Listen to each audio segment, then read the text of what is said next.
और यार ये वाला चैप्टर भी बहुत कठिन है और ये हार्ड बहुत है, ये वाला चैप्टर तो होगा नहीं, क्योंकि टीचर ने x माइनस वाई मुझे बहुत अलग बताया। मैंने कहा ओए नहीं, कुछ और होता है। अब जो आपकी जितनी भी ये सेल दिख रही है ना, ये सारी सोमेटिक सेल है। जब कोई भी सेल डिवीजन करने के लिए आती है तो सबसे पहले वो आती है जीवन फेज में। बायोलॉजी को, बॉटनी को याद करना है, focus on the diagram first. Endoplasmic reticulum भगा जाता है और साथ साथ अपने साथ किसको ले जाता है? वो ले जाता है स्पिंडल फाइबर के फ्रैगमेंट्स को। एनाफेज फर्स्ट में सेंट्रोमियर का डिवीजन नहीं करना, एनाफेज सेकंड में सेंट्रोमियर का डिवीजन करना है। तो बेटा that type of chromosome is called as a homologous chromosome. क्या बोलते हैं? Homologous. So hello my dear friends, कैसे हैं आप सब?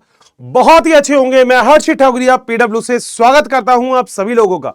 और दोस्तों मेरे हिसाब से पढ़ाई वढ़ाई सब कुछ बहुत ही शानदार और जबरदस्त चल रही होगी। हमने लास्ट लेक्चर में एक ऐसा टॉपिक डिस्कस किया था जो टॉपिक एग्जैक्टली सब बोलते थे बड़ा थ्योरेटिकल है, अरे बहुत थ्योरेटिकल है, अरे भैया ये वाला चैप्टर तो बहुत थ्योरी है, इसको तो याद नहीं होगा। मगर क्या कहते हो, मतलब मैंने आपसे बोला था ना, आप अपने 24 आवर्स में अगर एक ही दिन में मेरा लेक्चर देख रहे हो और 24 आवर्स में अगर आप लेक्चर देखते हो तो दोस्तों ये 1 से 1.5 घंटा ना मतलब माइंड ब्लोइंग होने वाला है, जबरदस्त।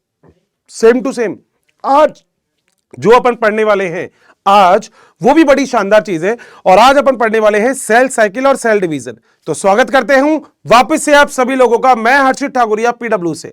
दोस्तों एग्जैक्टली देखा जाए तो बहुत सारी बातें मतलब इस चैप्टर के बारे में है। हर कोई ये कहता है इस चैप्टर के लिए, अरे यार ये वाला चैप्टर भी बहुत कठिन है और ये हार्ड बहुत है, ये वाला चैप्टर तो होगा नहीं। अच्छा, लेक्चर के बाद में मैं आपसे पूछने वाला हूं, क्या सच में ये बहुत मुश्किल था या सच में बड़ा आसान था? तो दोनों चीजें अपन पढ़ने की कोशिश करेंगे। तो शुरू करता हूं बिना किसी टाइम को वेस्ट किए हुए।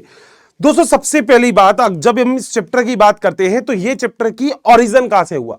बेटा बायोलॉजी के अंदर देखो स्टार्टिंग तो लगती है, आग तो लगाता ही है ना कोई। तो बेटा बायोलॉजी के केस में यहां पे जिस इंसान ने आग लगाई थी उस इंसान का नाम तो आप क्लास 11th में पढ़ चुके हो। मतलब बोलते हैं ना भैया आग लगी है तो कहीं ना कहीं चिंगारी होगी। अच्छा उल्टा है, ये धुआं उठा है तो कहीं ना कहीं तो आग लगी होगी। तो बेटा धुआं उठा है और कहीं ना कहीं आग लगी होगी, उसका सीधा से सीधा क्रेडिट एक साइंटिस्ट के पास है। And that name of scientist is कौन सा? Rudolf Virchow. याद है, आपने पढ़ा था ये। जरा देखते हैं रुडोल्फ विर्चो के बारे में और समझने की कोशिश करते हैं हम रुडोल्फ विर्चो को। तो यहां पे सबसे पहले बात उसी बारे में की जाती है। आ जाओ जल्दी से कर लेते हैं, आ जाओ।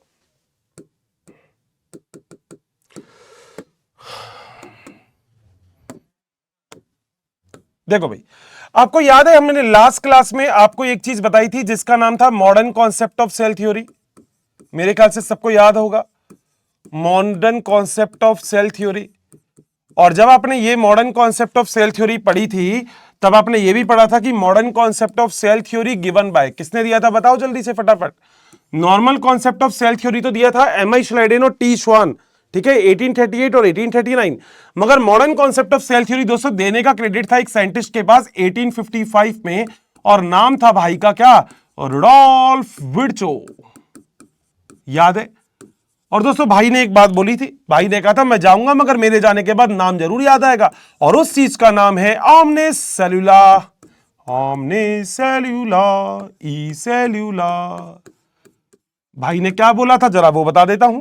भाई ने ये बोला था जो मैं आपको डायग्राम से एक्सप्लेन कर रहा हूं। देखो क्या बोला था भाई ने।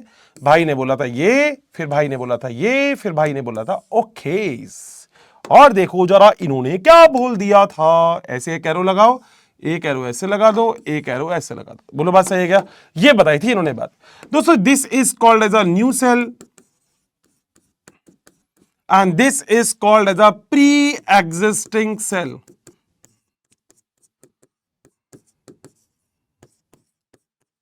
और यहां पे मैं एक छोटा सा वर्ड लिख देता हूं, अगर आप समझते हैं तो नाम है उसका डिवीजन। अच्छा क्या बोला था इन्होंने? इन्होंने बोला था कि every new cell made up from its pre existing cell. यही था ओमनिस सेल्यूला ई सेल्यूला। तो इस ओमनिस सेल्यूला ई सेल्यूला का मतलब क्या है? इसका मतलब है कि every new cell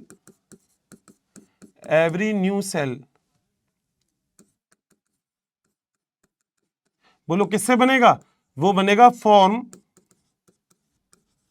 from its, बोलो किससे? Pre existing cell. इसका सीधा सा मतलब दोस्तों पता है क्या है? देखो मान लो ये तो ओल्ड सेल है, ये डिवीजन करता है और ये दो नए सेल आ जाते हैं। तो every new cell made up from its pre existing cell, this is called as a cell division. बोलो बात सही है? यानी कि चिंगारी तो सेल वाले चैप्टर में उठ गई थी, मगर उस चिंगारी को शांत करने का जो काम अपन करेंगे ना वीडू, वो यही करने वाले हैं। क्या कहते हो? देखो, चिंगारी शांत करने के बहुत सारे तरीके होते हैं, बहुत सारे तरीके, ठीक है, बहुत सारे। जैसे एक शेर अर्ज किया है, बात बात में शेर भी अर्ज कर देता हूं तो मजा भी आता रहेगा, कि दोस्तों अर्ज किया है कि रंग भरने वाले तस्वीर बदल देते हैं, रंग भरने वाले तस्वीर बदल देते हैं, कमानों से निकला हुआ तीर बदल देते हैं। कि रंग भरने वाले तस्वीर बदल देते हैं, कमानों से निकला हुआ तीर बदल देते हैं, कि उनसे तो पहुंचे भी नहीं गए हमारे आंसू, नहीं तो बदलने वाले तो तकदीर बदल देते हैं। आओ जरा इसी बात पे बात कर लेते हैं, आओ। तो modern concept of cell theory, Harshit sir, हम लोगों को ये वाली बात तो क्लियर हो गई कि सेल डिवीजन का मतलब आखिर है क्या, ठीक है। तो सेल डिवीजन क्यों होता है वो तो हमने देख लिया यहां पे कैसे होता है, मगर अब एक छोटी सी बात है दोस्तों कि वाई सेल डिवाइड, कि कोई भी जो सेल होती है वो डिवाइड करती क्यों है। भैया देखो, दिमाग में क्वेश्चन तो आना चाहिए, दिमाग में ये क्वेश्चन तो आना चाहिए कि आखिर हर्षित सर कोई भी सेल डिवाइड करती क्यों है। तो दोस्तों कोई भी सेल डिवाइड क्यों करती है उसका देखो सबसे बड़ा रीजन क्या है। सेल वाला चैप्टर पढ़ के आए हो ना, देखो जरा उससे कितनी खास खास बात निकाल के लेके आता हूं, जरा देखना। मान लो ये सेल है, बिल्कुल, और सेल के अंदर एग्जैक्टली प्रेजेंट है न्यूक्लियस, सेल के अंदर एग्जैक्टली प्रेजेंट है क्या, न्यूक्लियस। बोलो बात सही है? तो ये जो अंदर की तरफ दिख रहा है, this is called as the nucleus, और न्यूक्लियस के अंदर होता है न्यूक्लियोप्लाज्म, डन है। और इसके बाहर जो प्रेजेंट होता है, this is called as a cytoplasm. बताओ क्या पॉइंट क्लियर है क्या? ठीक है। ये जो बाहर की तरफ दिख रही है, this is called as a cell membrane, या जिसे हम प्लाज्मा मेम्ब्रेन भी बोलते हैं, लास्ट क्लास में पढ़ के आए थे। मेरा सीधा सा क्वेश्चन, जो क्वेश्चन मार्क वाला क्वेश्चन है, वो ये है कि सर कोई भी सेल आखिर डिवाइड करती क्यों है। हमें तो बस इसी बात का जवाब दे दो कि आखिर सेल डिवाइड करती क्यों है। दोस्तों पता है इस क्वेश्चन का आंसर भी आपने सेल वाले चैप्टर में पढ़ रखा है। पता है क्या पढ़ा है आपने? आपने ये पढ़ा है कि अगर मान लो आपके पास कोई भी सेल है और वो अपना साइज इंक्रीज करती है, ध्यान से मेरी बात सुनना, अगर आपके पास कोई भी सेल है और वो अपना साइज इंक्रीज करती है, तो ऐसी कंडीशन में मैं आपसे ये बात बोल सकता हूं कि न्यूक्लियस के अंदर जो जेनेटिक मटेरियल है वो भी डबल होने के चांसेस है। और यहां पर साइटोप्लाज्म में डिफरेंट टाइप के सेल ऑर्गेनल्स प्रेजेंट होते हैं। क्या होते हैं? Cell organelles. बोलो बात सही है? Mitochondria, chloroplast, Golgi body, endoplasmic reticulum, lysosome, peroxisome, पता नहीं कौन कौन से। बोलो बात सही? अब मुझे एक बात का जवाब देना जरा, अगर सेल का साइज इंक्रीज हो रहा है तो किसका साइज ज्यादा इंक्रीज होगा? आप 100% बोलेंगे हर्षित सर अगर सेल का साइज इंक्रीज हो रहा है तो नो डाउट साइटोप्लाज्म का साइज ज्यादा इंक्रीज होने के चांसेस हैं। मैं कहूंगा ऐसा आपने क्यों बोला? क्योंकि हर्षित सर साइटोप्लाज्म में मटेरियल ज्यादा है, जबकि न्यूक्लियस के अंदर सर इले दे के एक ही मटेरियल तो है, जेनेटिक मटेरियल। तो आपको क्या लगता है, आपको क्या लगता है ऐसी कंडीशन में क्या होगा?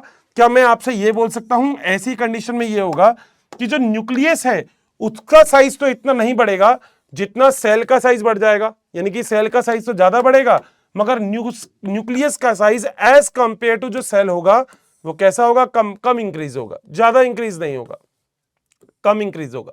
तो ज्यादा बोलो किसका साइज बढ़ रहा है? क्या लगता है आपको? आपको यह बात बिल्कुल से पता है कि हर्षित सर ज्यादा साइज तो बढ़ेगा यहां पे किसका? साइटोप्लाज्म का। साइटोप्लाज्म का साइज ज्यादा इंक्रीज होगा, जबकि न्यूक्लियस का साइज सर कह सकते हैं थोड़ा सा एज कंपेयर टू कम इंक्रीज होगा। बोलो बात सही है? 100% मेरी बात यहां तक क्लियर है? देखो मेरे को थोड़ी सी स्पीड बढ़ानी पड़ेगी, रीजन भी आप समझते हो। माइंड मैप है ना, मैं 4-5 घंटे का बनाऊंगा तो थोड़ी सी दिक्कत हो जाएगी, तो लिमिटेड टाइम में अपन रखते हैं। अब मैं दूसरी बात आपसे जो बोलने वाला हूं वो भी बता देना क्या बात सही है क्या। दोस्तों मैं आपसे ये कह रहा हूं कि पूरी सेल का डायरेक्टर कौन होता है, यानी कि पूरी सेल को कंट्रोल कौन करता है। आप बोलोगे हर्षित सर पूरी सेल को कंट्रोल करने का काम न्यूक्लियस का होता है। मैं कहूंगा अगर पूरी सेल को कंट्रोल करने का काम न्यूक्लियस का होता है तो जब सेल का साइज पहले इतना था तो न्यूक्लियस कंट्रोल कर पा रहा था, मगर अब तो सेल का साइज पहले से ज्यादा बढ़ चुका है, तो क्या न्यूक्लियस सच में सेल को अभी भी कंट्रोल कर सकता है? आप कहोगे बात तो हम आपकी पकड़ लिए, नहीं समझ में आई? एक बढ़िया एग्जांपल जो मैं मेरी सारी क्लास में देता हूं। मान लो मैंने एक बिजनेस चालू किया और मेरे बिजनेस के अंदर अभी मैंने 10 वर्कर को रखा है, तो बेटा 10 वर्कर को, 15 वर्कर को, 20 वर्कर को तो मैं संभाल सकता हूं। मगर मान लो मेरे पास अब 200 वर्कर्स हो गए, तो आपको क्या लगेगा मैं 200 वर्कर को संभाल सकता हूं क्या? अरे बोलो ना भाई, मैं चिट्टी थोड़ी हूं तो मैं 200 को संभाल लूंगा। चिट्टी जानते हो ना 2.0, वही 2.0, चेटे चेटे चेटी वही वाला, ठीक है, रजनीकांत वो वाला। तो ये बात भी आप समझते हो? हर्षित सर बात तो आपकी सही है। तो मैं क्या करूंगा, मैं एक और बंदा खड़ा कर दूंगा जिससे बोलूंगा ये बंदा, और मैं इससे बोलूंगा, मैंने कहा एक काम करो, कह रहा क्या, मैंने कहा आधे बच्चों को तुम संभाले, आधे बच्चों को हम संभालेंगे। कह रहा बात अर्शी सर मजा आ गया आपकी बात में, एक और में बोलो क्या डन करते हो मेरी बात। इसका सीधा सा मतलब है दोस्तों, इसका सीधा सा मतलब है कि जब सेल होता है ना, ध्यान से सुनना, जब सेल होता है और जब उसका साइज इंक्रीज होता है, मेरी बात सुनना बस, जब सेल का साइज इंक्रीज होता है तो न्यूक्लियस का साइज इतना नहीं बढ़ता, मगर पूरी सेल को कंट्रोल करने का काम तो न्यूक्लियस का ही होता है। सही बात है हर्षित सर। तो न्यूक्लियस और साइटोप्लाज्म के बीच में जो पहले रेशो होता है ना, जैसे जैसे सेल का साइज इंक्रीज होता है वैसे वैसे न्यूक्लियस और साइटोप्लाज्म के बीच में प्रेजेंट यही रेशो डिस्टर्ब हो जाता है। बिल्कुल डिस्टर्ब हो जाएगा, क्योंकि न्यूक्लियस के साइज थोड़ा सा बढ़ा मगर साइटोप्लाज्म का अमाउंट ज्यादा बढ़ गया, क्योंकि सारे सेल ऑर्गेनल तो साइटोप्लाज्म में है। तो दोस्तों इसी वजह से एग्जैक्टली एक बात बोली जाती है हर किसी के थ्रू, इसी वजह से, और वो बात यह बोली जाती है कि भैया कोई काम मत करो, सीधी सी बात है, एक छोटी सी बात कर दो। कह रहे क्या, एक छोटी सी बात कर दो, that thing is called as a cell division. यानी कि कुछ बड़ा काम नहीं करना, केवल और केवल हमको डिवाइड करना है, न्यूक्लियस को केवल डिवाइड करना है हमें साइटोप्लाज्म को, and this thing is called as a cell division. बस और कुछ नहीं करना, हमें बस क्या करना है, हमें बस न्यूक्लियोप्लाज्म और साइटोप्लाज्म इन दोनों को डिवाइड करना है। तो बोलो एक सेल से कितनी सेल बन गई, दो, एक इस साइड है एक इस साइड है। बताओ क्या बात क्लियर है क्या। तो मेरी क्लास में बैठे हुए सारे लोगों को ये बात क्लियर होगी। आपने आज तक भी ये चैप्टर नहीं पढ़ा ना, तो कोई टेंशन नहीं है, बस मेरी बात सुनते रहना, मैं आपको पूरा समझा दूंगा, ठीक है, 100%। तो ये बात तो लगभग सभी लोगों को क्लियर है। हर्षित सर बात तो आपकी सही है, यानी कि न्यूक्लियस का डिवीजन कर देंगे, साइटोप्लाज्म का डिवीजन कर देंगे, एक सेल से दो सेल बन जाएगी, बिल्कुल सही बात। अब दोस्तों बायोलॉजी के अंदर साइटोप्लाज्म का जो डिवीजन होता है ना, साइटोप्लाज्म का जो डिवीजन होता है उसे हम बोलते हैं साइटोकाइनेसिस,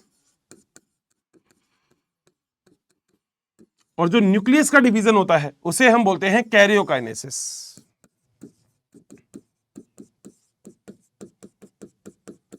तो अगर मैं आपसे कहता हूं कि एक सेल का डिवीजन होगा तो पहले तो न्यूक्लियस का डिवीजन होगा और उसके बाद बोलो किसका डिवीजन होगा, साइटोप्लाज्म का डिवीजन होगा। तो एक सेल से बोलो कितनी सेल बन जाएगी, दो सेल। बताओ क्या ये वाला पॉइंट भी क्लियर है। 100% डन कर दो। क्या बात मेरी यहां तक बिल्कुल क्लियर है सभी लोगों को, कोई भी किसी को भी यहां तक किसी भी पॉइंट में दिक्कत 100% नहीं है, चल सकते हैं आगे, पक्का। अब सुनो बेटा, आपको पता होना चाहिए कि आप लोग हो तो मल्टी सेलुलर, मगर आप लोगों को फॉर्मेशन एक सिंगल सेल से हुआ है। एनसीईआरटी की लाइन है, एनसीईआरटी बोलती है हमारे पास एक एग सेल प्रेजेंट होता है जो कि एग्जैक्टली फीमेल के पास होता है, बिल्कुल बात सही है। हमारे पास स्पर्म सेल भी प्रेजेंट होता है, स्पर्म सेल जो होता है वो मेल के पास होता है, ये बात भी बिल्कुल सही है। एग सेल और स्पर्म सेल के बीच में एक छोटा सा बहुत सही तरीके का फर्टिलाइजेशन प्रोसेस होता है, फर्टिलाइजेशन, जिसमें फ्यूजन होता है। और फर्टिलाइजेशन के बाद आपने एक वर्ड सुना होगा जिसे हम बोलते हैं जायगोट। बोलो क्या होता है, जायगोट, इसका फॉर्मेशन होता है। और जायगोट के अंदर लगातार डिवीजन होता रहता है, कंटिन्यूअसली डिवीजन होता रहता है, और इसी डिवीजन के बाद एक मल्टी सेलुलर ऑर्गेनिज्म का फॉर्मेशन हो जाता है। तो आप दोस्तों चाहे होने को मल्टी सेलुलर हो, मगर आप खुद बताओ आप क्या हमेशा से इतने बड़े थे, नहीं, पहले आपकी हाइट छोटी थी। अब देखो कुछ बच्चों को तो मैंने छेड़ दिया होगा, हर्षित सर हाइट की बात क्यों कर दी आपने, दिल पे लगती है, हिम्मत किया करो हाइट की बात। बेटा कोई बात नहीं, मगर कभी कभी करनी पड़ती है। तो बेटा हाइट तो आपको पता होगा कि कई बार ऐसा होता था बचपन में, दोस्तों मेरे साथ भी ऐसा हुआ, मेरा भाई मुझे हमेशा ऊपर से उड़ाल के चले जाता था, ऐसे उड़ालना जानते हो ना, तुमने भी सुना होगा। अब हमेशा मैं उससे बोलता था ओए, मैंने कहा ओए क्या हो गया, अब मैंने कहा ज्यादा करता है यार तू, उड़ाल के जाता है, कह पूरे दिन अब तू मेरा काम करेगा। तुम बताना कमेंट बॉक्स में तुम्हारे साथ हुआ क्या कभी ऐसा। अब दोस्तों उसके बाद मैं पूरे दिन उसका काम करता रहता था, पूरे दिन वो मेरे से जो भी काम बोलता था सारे काम करता था मैं। फिर शाम को वो मेरे को दोबारा उड़ालता था, एक बार उड़ालना जानते हो, ऊपर से उड़ालना। तो फाइनली मतलब मुझे लगा कि हाइट सच में मेरी इसलिए नहीं बढ़ रही क्योंकि मेरा भाई मुझे उड़ालता है। मगर बाद में दोस्तों पता क्या हुआ, बाद में एक टाइम ऐसा आया कि मेरी हाइट ऐसे बढ़ गई कि मेरा भाई मेरे यहाँ आता है, सीधी सी बात है। और आपको पता है इसके पीछे हार्मोन कौन सा है, कमेंट बॉक्स में बताना। वैसे तो ग्रोथ हार्मोन होता है, ग्लैंड कौन सी है बता देना। बताओ क्या पॉइंट क्लियर है। तो आप चाहे यूनिसेलुलर चाहे मल्टी सेलुलर किसी भी ऑर्गेनिज्म की बात करोगे, मगर वहां पे दोस्तों एक प्रोसेस हमेशा होता रहेगा जिसे हम बोलते हैं डिवीजन।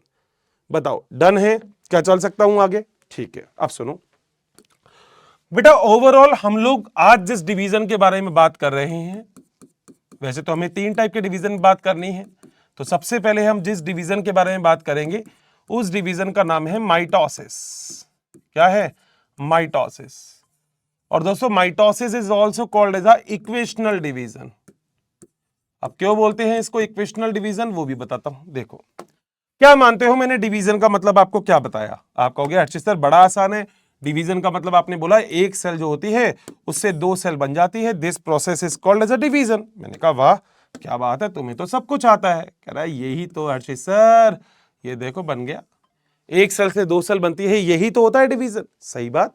इस सेल के अंदर बोलो क्या प्रेजेंट होता है, तो आप बोलोगे सेल के अंदर प्रेजेंट होता है न्यूक्लियस। लो भैया ये न्यूक्लियस बना दिया, एक ये न्यूक्लियस बना दिया, ठीक है, और एक ये न्यूक्लियस बना दिया। सही बात? ठीक है सर, बिल्कुल सही बात है। अब सुनो हम लोगों को शायद ये बात पता होगा कि हम लोगों की बॉडी के अंदर जो सेल है उसके अंदर नॉर्मल कितने क्रोमोसोम प्रेजेंट होते हैं, तो वो होते हैं 46। ठीक है, इस एक से जब 2 सेल बनेगी तो इनके पास भी क्रोमोसोम के नंबर कितने हैं? 46। ठीक है, यहां पे मैं लिख रहा हूं ये प्रोसेस क्या है, आप बोलोगे हर्षित सर ये प्रोसेस है सेल डिवीजन। बताओ क्या यहां तक पॉइंट क्लियर है? डेफिनेशन क्लियर कर दूंगा, ध्यान से बस मेरी बात सुनना। दोस्तों यहां पे कुछ कुछ पॉइंट इंपॉर्टेंट है, जैसे एक पॉइंट इंपॉर्टेंट ये है कि माइटोसिस के क्या एग्जांपल है। तो दोस्तों माइटोसिस के एग्जांपल होते हैं आपकी सोमैटिक सेल। बोलो कौन सी cell? Somatic cell. Somatic cell क्या होती है? ऐसी सेल होती है, ध्यान से सुनना, सोमैटिक सेल होती है ऐसी सेल जो आपके यहां पे है, आपकी स्किन की सेल, आपकी नेल की सेल, आपकी हेयर की सेल, आपकी स्टमक की सेल, ये सारी सेल सोमैटिक सेल है। हर्षित सर आपने ऐसा क्यों बोला? क्योंकि दोस्तों सोमैटिक सेल जो होती है ना वो डिप्लॉयड होती है। पढ़ा हुआ है कभी ये डिप्लॉयड? नहीं पढ़ा? आओ जरा बताता हूं। दोस्तों एक वर्ड आप यहां पे पढ़ने वाले हो जिसका नाम है डिप्लॉयड, और एक वर्ड आप इसमें पढ़ने वाले हो जिसका नाम है हैप्लॉयड। डिप्लॉयड दोस्तों वो होता है जिसमें क्रोमोसोम के नंबर होते हैं 2n, और हैप्लॉयड वो होता है जिसमें क्रोमोसोम के नंबर होते हैं n। अब n और 2n क्या होता है वो भी समझ लो। बेटा मान लो मैं ह्यूमन बीइंग के बारे में बात कर रहा हूं, तो n इज इक्वल टू 23 अगर मैंने कर दिया तो 2n इज इक्वल टू क्या है? 46। इतनी तो मैथ अपन को आती है ना बेटा, बस इतनी ही मैथ पढ़नी है अपन को। अब इतनी मैथ कर लोगे तो काम हो जाएगा। जैसे मैथ का एक और छोटा सा क्वेश्चन आता है, मैंने कई बार क्लास में पूछा, मैंने कहा बेटा x minus Y is equal to क्या होता है? कई सारे बच्चे फेल हो गए इसमें। अब बेटा तुम भी जरा करके देख लेना तो समझ में आ जाएगा कि तुमने मैथ क्यों नहीं ली। मैंने क्यों नहीं ली उसका रीजन तो यही है, ठीक है, क्योंकि टीचर ने x माइनस वाई मुझे बहुत अलग बताया। मैंने कहा ओए नहीं कुछ और होता है, आपने निकाल भी दिया। x minus Y is equal to पता है क्या होता है? ये होता है x minus Y is equal to. कैसे होता है बेटा? रिसर्च करनी पड़ती है इसके लिए। ऑक्सफोर्ड यूनिवर्सिटी गया था मैं 25 साल के लिए, सॉरी 25 साल के लिए ऑक्सफोर्ड यूनिवर्सिटी गया था, बहुत लंबे टाइम तक। ठीक है, तो बस ये वाली बात थी, एज का पता मत करना मेरी। ठीक है, आ जाओ बेटा। डिप्लॉयड हैप्लॉयड क्लियर है? तो आपकी बॉडी में जितनी भी सेल दिख रही है ना, ये हेयर की सब में क्रोमोसोम के नंबर है 46। तो ये सारी सेल कौन सी है? डिप्लॉयड। बोलो बात सही है। मगर आपकी जो स्पर्म सेल है, आपकी जो एग सेल है, उसमें क्रोमोसोम के नंबर आधे होते हैं, तो वो सेल कौन सी है? हैप्लॉयड। बताओ क्या वापस से पॉइंट क्लियर है? बेटा आपकी बॉडी में 2 टाइप की सेल है। एक सेल है आपकी बॉडी में वो जिसके अंदर क्रोमोसोम के नंबर 46 है, और एक सेल है आपकी बॉडी में वो जिसमें क्रोमोसोम के नंबर 23 है। अब 46 वाली सेल कौन सी है? ये जितनी भी सेल आपको दिख रही है ये सब 46 है। स्पर्म सेल जो होती है, एग सेल जो होती है, इसमें क्रोमोसोम के नंबर 23 होते हैं। बोलो बात सही है? ये ऐसा मैंने क्यों बोला? क्योंकि बेटा स्पर्म और एग सेल जो मैंने यहां पे बताई थी, स्पर्म सेल में क्रोमोसोम के नंबर 23, स्पर्म सेल और एग सेल में क्रोमोसोम के नंबर 23। तो फिर जब तुम बनोगे तो बोलो जायगोट के अंदर क्रोमोसोम के नंबर कितने हो गए? 46 हो गए। यानी कि n और n मिलके बोलो क्या बन गया? 2n बन गया। बोलो बात सही है? तभी तो आप डिप्लॉयड ऑर्गेनिज्म हो। आपकी पूरी की पूरी बॉडी में लगभग जो आपकी जितनी भी ये सेल दिख रही है ना, ये सारी सोमैटिक सेल है, इनमें क्रोमोसोम के नंबर 46 है। तो 46 को आप डिप्लॉयड बोलते हो, 23 को आप हैप्लॉयड बोलते हो। ये 2 टर्म याद हो गई, 46 डिप्लॉयड, 23 हैप्लॉयड। बताओ क्या डन है क्या? यहां तक पॉइंट में कोई भी कैसी भी दिक्कत किसी को भी? ये वाली बात क्लियर? 100%। तो अर्षद सर माइटोसिस की डेफिनेशन कैसे हुई? आओ जरा देखते हैं। बेटा माइटोसिस की अगर मैं यहां पे आपको डेफिनेशन की बात करूं तो वो डेफिनेशन भी बड़ी शानदार और बड़ी जबरदस्त हो सकती है। मैं ऐसा बोल सकता हूं कि the division in which number of chromosome in daughter cell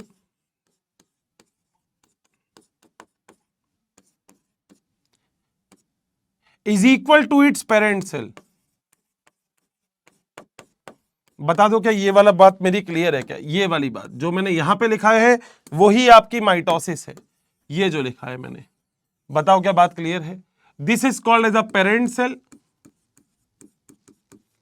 this one is called as a daughter cell. अरे बोलो ना मुन्ना, कहां गए? क्या बात समझ में आ रही है मैं क्या बोल रहा हूं? The division in which the number of chromosome in a daughter cell is equal to its parent cell, that process is called as a mitosis. बात तो सही है। तुमने कभी किसी के प्यार में ऐसे किया, आई वो मुझसे प्यार नहीं करती, मैं मेरा हाथ काट रहा हूं, तो बेटा अगल बगल वाली सेल डिवीजन करके जगह को भर देगी। क्योंकि ऐसा मानते हैं, मतलब एक बार चेक कर लेना, ऐसा मानते हैं कि एक पर्टिकुलर टाइम होता है, आई थिंक 52 मिनट 58 मिनट ऐसा कुछ होता है, जिसके आगे तक अगर ब्लड नॉर्मल पास होता रहे ना तो बेटा पर्सन की डेथ हो जाती है। ठीक है, तो सीधी सी बात है, अगर गलती से तुम्हारा यहां पे कट लग गया, तुम्हारी ग्रोथ हो रही है, जो भी कुछ हो रहा है, ये सब एक वजह से हो रहा है। क्या आंसर है उसका?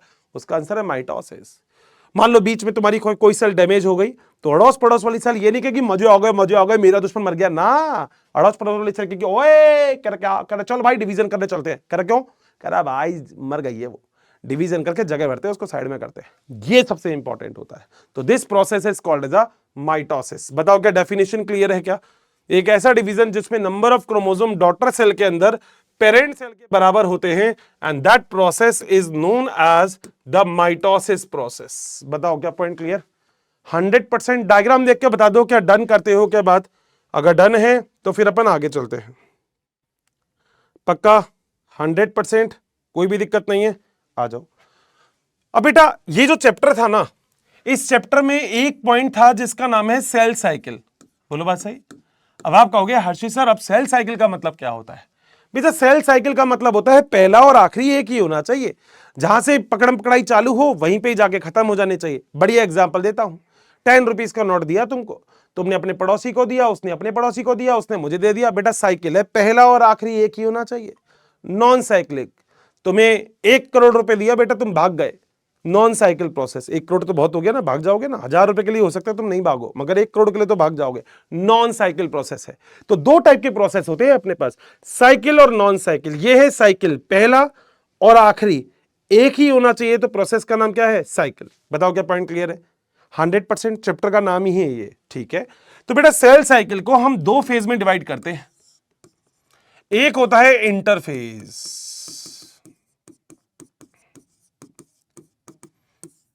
और एक दूसरा होता है जिसे हम बोलते हैं डिवीजन फेज। बोलो बात सही? इंटरफेज का मतलब होता है प्रिपरेशन फेज, प्रिपरेशन, इसे ही हम बोलते हैं ग्रोथ फेज। बोलो बात सही? डिवीजन फेज का मतलब होता है एम फेज, मतलब माइटोटिक फेज, यानी कि सेल यहां पे डिवाइड करेगी। डन है बात? यानी कि सेल साइकिल को आपकी एनसीईआरटी ने और पूरी बायोलॉजी ने दो पार्ट में डिवाइड कर रखा है। पहला होता है इंटरफेज, दूसरा होता है डिवीजन फेज। हर्षित सर अब जरा इंटरफेज क्या है, जरा वो भी एक बार बता दो। सुनो ना बेटा, इंटरफेज का मतलब क्या होता है?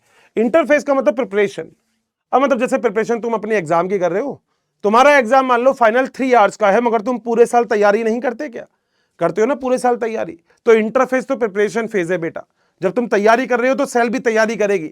सेल कहेगी मुझे डिवीजन करना है ना, तो मुझे ग्रोथ तो करनी पड़ेगी। तो बेटा सीधा सा मतलब है इंटरफेस के अंदर सेल एग्जैक्टली क्या करती है? सेल अपनी ग्रोथ करती है। बोलो बात सही? अब तुम भी दोस्तों तैयारी में ज्यादा टाइम लगाते हो, तो सेल भी 95% टाइम लगाती है इंटरफेस में, मगर बेटा डिवीजन करने में केवल 5% समय लगता है। यानी कि आपके हिसाब से ज्यादा इंपॉर्टेंट क्या है? तैयारी, एग्जाम तैयारी। बेटा मुझे ना कभी भी रिजल्ट का इंतजार रहता ही नहीं था, क्योंकि मेरे एग्जाम कभी अच्छे नहीं होते थे, क्योंकि मेरी तैयारी अच्छी नहीं थी। सेल की अगर तैयारी अच्छी नहीं हुई तो बेटा सेल फिर डिवीजन नहीं करेगी, पंगेबाजी हो सकती है आगे जाके। तो याद रखना, सेल 23 आवर्स तो मतलब 95% तो अपनी ग्रोथ करने में टाइम लगाती है, 5 घंटे में वो डिवीजन कर देती है। जैसे कुछ एग्जाम्पल है अपने पास, जैसे एनसीईआरटी बोलती है ह्यूमन बीइंग के लिए। बेटा ह्यूमन बीइंग्स जो होते हैं ना, वो 24 आवर्स में डिवाइड करते हैं। बोलो बात सही? मगर इसमें 23 आवर्स तो ह्यूमन बीइंग की जो सेल होती है वो क्या करती है, इंटरफेस, ग्रोथ फेज, और लगभग लगभग 1 आवर में उनका क्या हो जाता है, डिवीजन। 1 आवर में क्या हो जाता है, डिवीजन। बताओ क्या पॉइंट क्लियर है क्या? तो 24 आवर्स को हम डिवाइड कर लेते हैं ऐसे ही, 24 आवर्स हो गए, 23 आवर्स में तो तैयारी करेगी, 1 आवर में डिवीजन कर लेगी।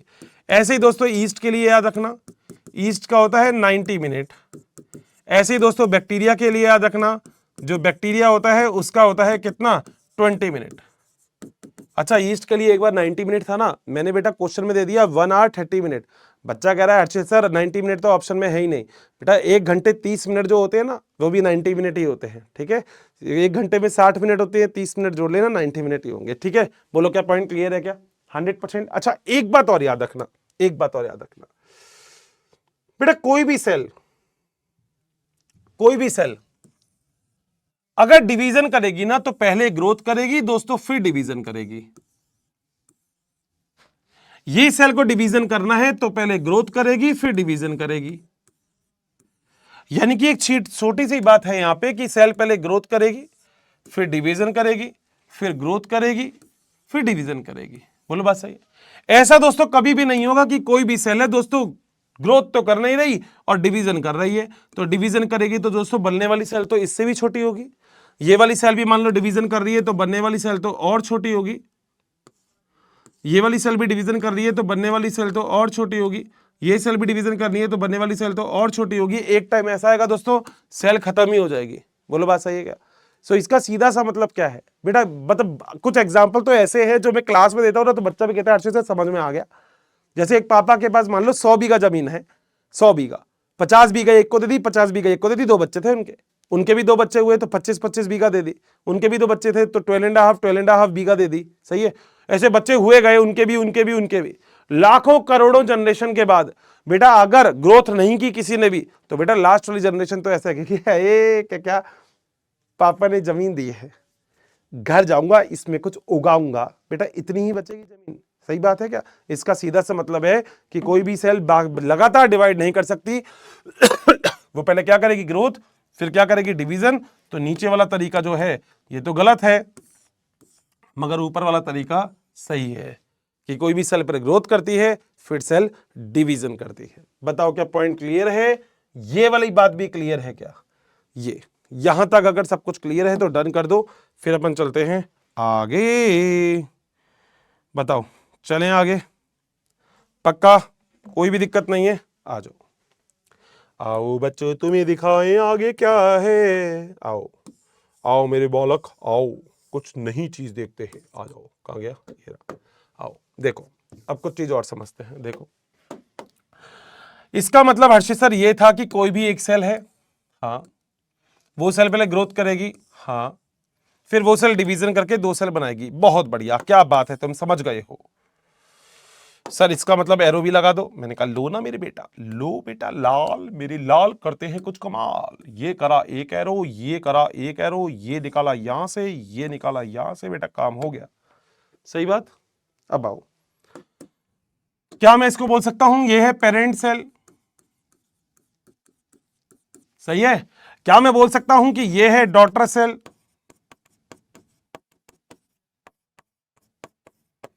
क्या मैं बोल सकता हूं कि यहां पे हो रहा है ग्रोथ? क्या मैं बोल सकता हूं यहां पे हो रहा है डिवीजन? डन है क्या बात? 100%। ठीक है जी। क्या मैं बोल सकता हूं इस सेल में अगर 46 क्रोमोसोम है तो इसमें भी 46 क्रोमोसोम है, तो इसमें भी 46 क्रोमोसोम है, तो इसमें भी 46 क्रोमोसोम है। हर्षित सर ये तो माइटोसिस हो गया। बिल्कुल मेरे लाल, बिल्कुल सही बात है। हर्षित सर ग्रोथ फेज को तो हम एक नाम और बोलते हैं। मैंने कहा क्या तुम्हें याद है? हाँ सर, ग्रोथ फेज को हम बोलते हैं इंटरफेज।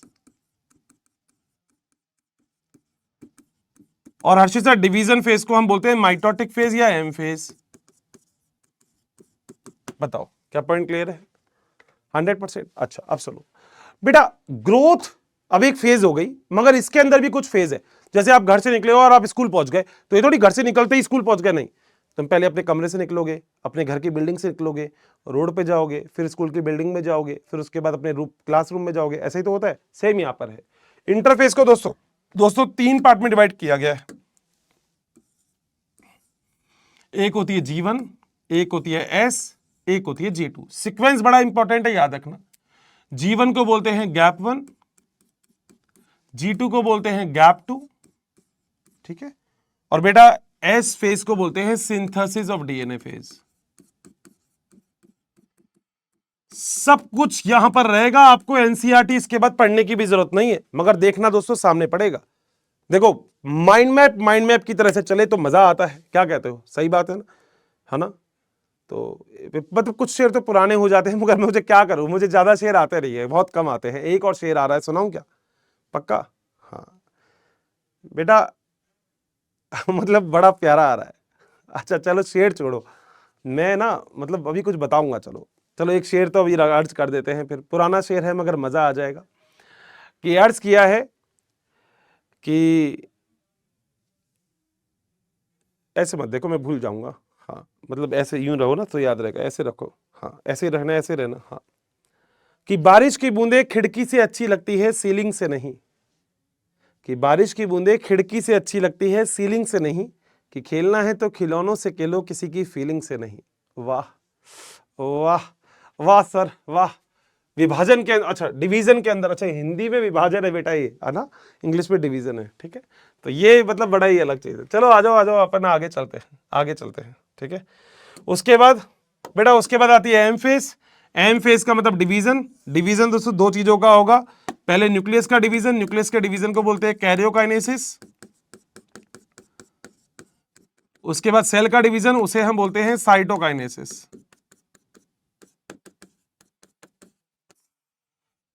ठीक है। कैरियोकाइनेसिस की 4 स्टेज होती है, जिसमें एक होती है प्रोफेज, एक होती है मेटाफेज, एक होता है जिसे हम बोलते हैं एनाफेज, और एक होता है जिसे हम बोलते हैं टीलोफेज। बोलो बात सही है। ऐसे ही साइटोकाइनेसिस को 2 फेज में डिवाइड किया गया है, जो प्लांट सेल में भी साइटोकाइनेसिस होगा और एनिमल सेल में भी साइटोकाइनेसिस होगा। पढ़ाऊंगा मैं। एनिमल सेल में फरो फॉर्मेशन, प्लांट सेल में फ्रैग्मोप्लास्ट या सेल प्लेट फॉर्मेशन पढ़ाऊंगा। अभी छोड़ो, बोलो क्या यहां तक पॉइंट क्लियर है क्या? हम लोग सब लोग जानते हैं कि इंटरफेस जो होती है वो 95% टाइम होती है, 95%। अगर बात की जाए तो ह्यूमन बीइंग के लिए 23 आवर्स की होती है। अभी भी पढ़ा के आए हो सर, मजा आ गया।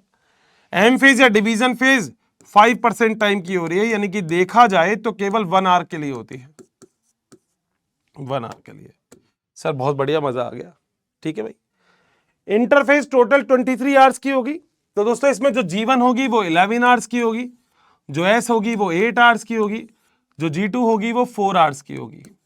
टोटल काउंट कर लेना 23 है। बेटा मेरी मैथ इतनी तो बेकार नहीं है, फिर भी थोड़ी सी बेकार है, इतनी भी नहीं है। बताओ क्या पॉइंट क्लियर है यहां तक? कोई भी कैसी भी प्रॉब्लम है यहां तक किसी को भी? नहीं? चलो आगे चलते हैं। अब हम बात करेंगे आज इंटरफेस के बारे में कि इंटरफेस क्या होता है। पढ़ना पड़ेगा ना बेटा इंटरफेस। आ जाओ, देखो सही बना सर्किल? वाओ, आओ बेटा आओ, कुछ करते हैं। साइकिल है बेटा, जहां से चालू करेंगे वहीं पे जाएंगे, तो साइकिल है, ठीक है। आ जाओ, आओ बच्चों तुम्हें दिखाएं आगे क्या होता है, आगे बेटा देखो मुन्ना क्या होता है। अरे भाई तू कब भगता है भाई, कहां भगते हो बबुआ? अभी नहीं भगना है तुम्हें, अभी तो हम आगे आगे आगे करेंगे, अभी नहीं बेटा नहीं, ना मुन्ना ना, ना। ये ऐसे, ये ऐसे, ठीक है बेटा। ओके सर, क्या बात है अर्षित सर, मजा आ गया। आ जाओ बेटा। दोस्तों ये जो पहली फेज है इसे हम बोलते हैं G1 फेज, इसे हम बोलते हैं S फेज, इसे हम बोलते हैं G2 फेज, इसे हम बोलते हैं M फेज। वाह सर क्या बात है, G1 S G2 और M, सही बात है, ठीक है।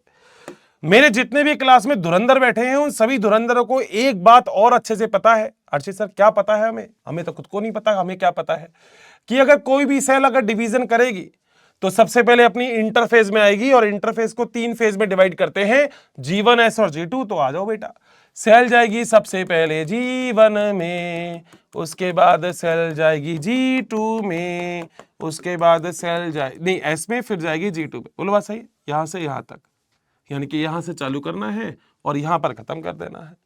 तो यहां तक जो है पूरा process, this process is known as the interphase process.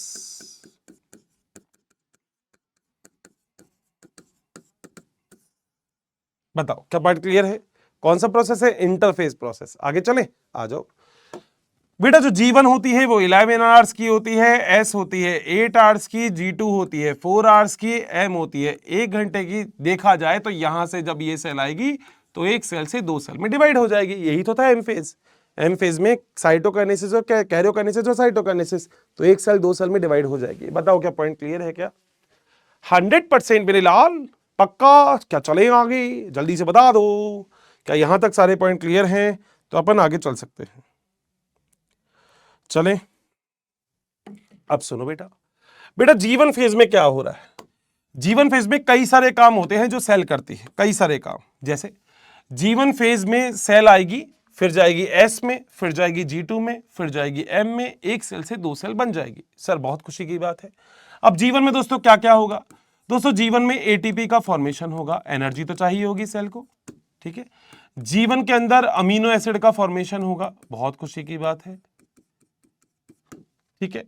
G1 के अंदर अगर देखा जाए तो सेल अपने आप को प्रिपेयर तो करती है, तो सेल का साइज भी इंक्रीज होता है, सेल साइज इंक्रीज करती है अपना। बोलो बात सही है? यानी कि G1 के अंदर जो भी सेल को काम करना है, सेल उसको बहुत ही अच्छे से कंप्लीट करने का काम करती है। बोलो क्या पॉइंट क्लियर है क्या? कोई भी दिक्कत है ना? मतलब सेल सब कुछ बनाती है जो भी सेल को चाहिए। सेल का साइटोप्लाज्म का जो साइज होता है वो भी इंक्रीज होता है यहाँ पे। तो सेल लगभग सारे के सारे काम अपने G1 के अंदर करती है। तो सेल का साइज इंक्रीज, साइटोप्लाज्म जो होता है, साइटोप्लाज्म इसका भी साइज इंक्रीज होता है। तो सारे के सारे काम क्या करती है? G1 में। अब दिमाग में एक क्वेश्चन आता है जो लगभग सबके आता है, और मैं हर क्लास में एक ही बात बोलता हूं, सब बच्चों को यह याद रखना है कि ये नीट में आई हुई चीज है। G1, S और G2 और M, ये सीक्वेंस है बेटा, नीट में आया हुआ है, तो आपको याद रखना है। हर्षित सर क्यों याद रखना है? हम G1 के बाद G2 नहीं लिख सकते? ना मुन्ना ना, बिल्कुल भी नहीं। ऐसा क्यों याद रखना है उसका रीजन बताता हूं। बेटा शादी में गए हो तो शादी में एक लेडीज संगीत का प्रोग्राम होता है, संगीत का प्रोग्राम। लड़कियों का ये होता है, गर्ल्स का, लेडीजें डांस करती है उसमें, है ना। कहती है आप लड़के की लड़की की शादी है, आओ जरा डांस करें हम। लड़कों का बेटा लेडा डांस, लेडा संगीत कोई नहीं होता, केवल लेडीज संगीत ही होता है। तो लेडीज संगीत है ये, एस फॉर संगीत। और बेटा एम फॉर शादी, सही बात है, एस फॉर संगीत और एम फॉर शादी। शादी के बाद देखो एक सेल से कितनी सेल बन गई? 2 सेल बन गई। सर बात बिल्कुल डेफिनेटली श्योर है सर, कोई टेंशन ही नहीं है। अब होता क्या है, जब कोई भी सेल डिवीजन, ध्यान से मेरी बात सुनना, नोट करने पे दिमाग मत लगाना। जब कोई भी सेल डिवीजन करने के लिए आती है तो सबसे पहले वो आती है G1 फेज में। G1 फेज में अपने आप को तैयार करती है, किसके लिए? S फेज के लिए। संगीत का खाना सारा G1 में बनता है, तो G1 के अंदर खाना वाना सब कुछ बन गया, S के अंदर सब कुछ यूटिलाइज कर लिया जाता है। फिर G2 के अंदर फिर तैयारी होती है, किसके लिए? M के लिए। तो नीट के एग्जाम में अगर कभी क्वेश्चन आ जाता है कि सेल G1 के अंदर अपने आप को किसके लिए तैयार करती है, तो आप बोलेंगे S के लिए, और G2 के अंदर किसके लिए तैयार करती है? M के लिए। इतनी सी बात है, क्योंकि बेटा देखो बासा खाना तो बारातियों को देना नहीं है, बिल्कुल तरोताजा खाना देना है, क्योंकि बारातियों का स्वागत नहीं, गलत बात, क्योंकि बारातियों को स्वागत तो खाने से करेंगे, ठीक है। आ जाओ बेटा, एस फेज ये बड़ी इंपॉर्टेंट है। इसमें कुछ इंपॉर्टेंट काम होते हैं, जैसे डीएनए का रेप्लिकेशन, यानी कि डीएनए की कॉपी बनती है, हिस्टोन प्रोटीन डुप्लीकेशन, जो हिस्टोन होता है प्रोटीन उसका डुप्लीकेशन होता है, और बेटा सेंट्रियोल का डुप्लीकेशन होता है। ये तीनों काम। डीएनए का रेप्लिकेशन का मतलब डीएनए की कॉपी बनना, क्योंकि ये मेरे ख्याल से मेरी क्लास में सारे लोग जानते हैं कि अगर एक सेल से 2 सेल बनेगी, तो बेटा अगर इस सेल में एक ही डीएनए है तो बेटा डीएनए या तो इसमें जाएगा या फिर इसमें जाएगा, एक में ही तो जाएगा। तो इसलिए क्या होता है, एक सेल में अगर एक डीएनए है तो सबसे पहले वो कॉपी करके 2 डीएनए बनाती है, एक इसके पास और एक इसके पास। बोलो क्या पॉइंट क्लियर है क्या? इसे हम बोलते हैं डीएनए का रेप्लिकेशन। और सेल वाले चैप्टर में आपने देखा था तो कि जो डीएनए होता है वो हिस्टोन प्रोटीन से लिपटा हुआ रहता है। जो डीएनए होता है वो हिस्टोन प्रोटीन से लिपटा हुआ रहता है। इसका सीधा सा मतलब है कि जो डीएनए है वो हिस्टोन प्रोटीन से लिपटेगा। जब डीएनए डबल हो जाएगा तो हिस्टोन प्रोटीन भी डबल करने पड़ेंगे। बिल्कुल बात सही है। बोलो क्या पॉइंट क्लियर है यहां तक? कोई भी कैसी भी दिक्कत किसी भी बालक पालक को यहां तक है तो फटाफट से बता दो। नहीं है, चल सकते हैं आगे। पक्का। सेल इसके बाद कहां चली गई? G2 फेज में। G2 फेज में क्या क्या काम होते हैं हर्षित सर? बेटा G2 फेज में कई सारे काम होते हैं जिसमें सबसे मतलब कुछ इंपॉर्टेंट है, जैसे एटीपी फिर बनेगी, यहां पे प्रोटीन फिर बनेंगे, ठीक है, मैक्रोमोलिक्यूल का फॉर्मेशन होगा जैसे प्रोटीन वगैरह का, ठीक है, और साथ साथ सबसे इंपॉर्टेंट ट्यूबुलिन प्रोटीन का फॉर्मेशन होगा, ट्यूबुलिन प्रोटीन। ये सारा काम होगा कहां पे? G2 में। उसके बाद एम फेज आती है। बेटा एम फेज आपको बताई थी, सबसे पहले न्यूक्लियस का डिवीजन कौन कौन से? प्रोफेज, मेटाफेज, एनाफेज और टीलोफेज। तो सबसे पहले तो बोलो किसका डिवीजन हो जाएगा? न्यूक्लियस का। ये हो गया प्रोफेज, मेटाफेज, एनाफेज और टीलोफेज। सही है। और उसके बाद हर्षित सर, उसके बाद बेटा साइटोकाइनेसिस। तो पहले तो न्यूक्लियस का डिवीजन, उसके बाद बोलो क्या कर दोगे? साइटोकाइनेसिस। बताओ क्या पॉइंट क्लियर है क्या? बेटा पीएमएटी तो याद होगा ना? पी मैं तो ऐसे याद करवाता हूं, पीएमएटी। तो बेटा पीएमटी का पहले एग्जाम होता था जो नीट का एग्जाम है, pre medical test. At a time की बात कर रहा हूं तो PMAT, prophase, metaphase, anaphase, telophase. बताओ क्या पॉइंट क्लियर है क्या? यहां तक बिल्कुल मेरी बात बिल्कुल 100% क्लियर है तो फटाफट से बता दो। चलें पक्का? दोस्तों कुछ सेल यहां पे ऐसी होती है, कुछ सेल ऐसी होती है जो हमेशा ग्रोथ करती रहती है। आपकी एनसीईआरटी बोलती है कि कुछ सेल ऐसी होती है जो कभी भी डिवीजन नहीं करती। आपके एनसीईआरटी में लिखा हुआ है कुछ सेल ऐसी होती है जो हमेशा ग्रोथ करती रहती है, हमेशा ग्रोथ फेज में रहती है। जैसे आपकी हार्ट सेल होती है, आपकी नर्व सेल होती है, ये दोस्तों कभी भी डिवीजन नहीं करती। अब दिमाग में आता है हर्षित सर डिवीजन क्यों नहीं करती? बेटा सब न्यूक्लियस डिसाइड करता है। डायरेक्टर है बेटा, डायरेक्टर बोलेगा शाहरुख खान तुझे इस टाइम रावण बनना है। बेटा ये थोड़ी, मतलब मैं कई बार बोल देता हूं ऐसा छोटा सा एग्जांपल, मान लो गजनी है। अब आमिर खान की भूलने की आदत केवल गजनी पिक्चर में थी। ये थोड़ी बेटा आमिर खान 3 इडियट में है जहां पे वो साइंटिस्ट बनाए वो वहां पे भी भूलना चालू कर देगा। तो बेटा डायरेक्टर की चलेगी। ऐसा नहीं आमिर खान यूं कहेगा गजनी पिक्चर में अब मैं इसके बाद ना साइंटिस्ट बन जाऊंगा 3 इडियट वाला। डायरेक्टर कहेगा रैप्टा मार दूंगा गाल पे, तेरे घर में जा तू, क्या काम करना है तो मेरे हिसाब से काम करना पड़ेगा। और सेल का डायरेक्टर कौन है? न्यूक्लियस। तो ये सब न्यूक्लियस डिसाइड करता है कि कौन सी सेल डिवाइड करेगी और कौन सी सेल डिवाइड नहीं करेगी। बताओ क्या पॉइंट क्लियर है क्या? 100% चल सकते हैं आगे? आगे चलते हैं बेटा। अब होता क्या है? अब होता यह है जब कोई भी सेल इस तरीके से काम कर रही है तो सेल सबसे पहले G1 में आएगी, फिर S में जाएगी, फिर G2 में जाएगी, फिर M में जाएगी। मगर दोस्तों अपनी एनसीईआरटी में यहां पे एक छोटी सी बात और लिख रखी है कि यहां पे एक फेज और डाल रखी है जिस फेज का नाम होता है G0 फेज। इसे हम बोलते हैं क्योसेंट फेज। क्योसेंट फेज। दोस्तों जब कुछ सेल होती है ना जो हमेशा ग्रोथ करती रहती है तो हम मानते हैं वो G0 फेज में रहती है। या फिर एक चीज ना मैं आपको एनिमल नहीं प्लांट एनाटॉमी में पढ़ाऊंगा, एक सेल पढ़ाऊंगा, स्पेशल नाम है पेरेन्काइमा सेल। एक ऐसी सेल जो कभी भी डिवीजन कर सकती है मगर कभी भी डिवीजन करना छोड़ सकती है। तो एक छोटी सी चीज याद रखना कि कुछ सेल ऐसी होती है जो डिवीजन नहीं करती, वो ग्रोथ करती रहती है। तो ऐसी सेल बोलो अपने आप को कौन सी फेज में रखती है? G0 फेज में। अच्छा एक छोटी सी बात और बताता हूं दोस्तों, G0 फेज ना सेल साइकिल का पार्ट नहीं है। आपकी एनसीईआरटी में लिखा हुआ है, क्योंकि नई वाली एनसीईआरटी में डायग्राम तो चेंज हो गया मगर थ्योरी चेंज नहीं हुई। तो G0 is not a part of cell cycle. Cell cycle का पार्ट कौन है? जो सेल साइकिल के अंदर है। तो जो सेल साइकिल के बाहर है वो सेल साइकिल का पार्ट नहीं है। बेटा अगर मैं रूम के अंदर हूं तो ही तो रूम का पार्ट हूं, मैं रूम से बाहर हूंगा तो मैं पार्ट नहीं हूंगा। अब अपनी पुरानी एनसीईआरटी देखना, उसमें G0 जो बता रखा है ना वो इसके अंदर बता रखा है।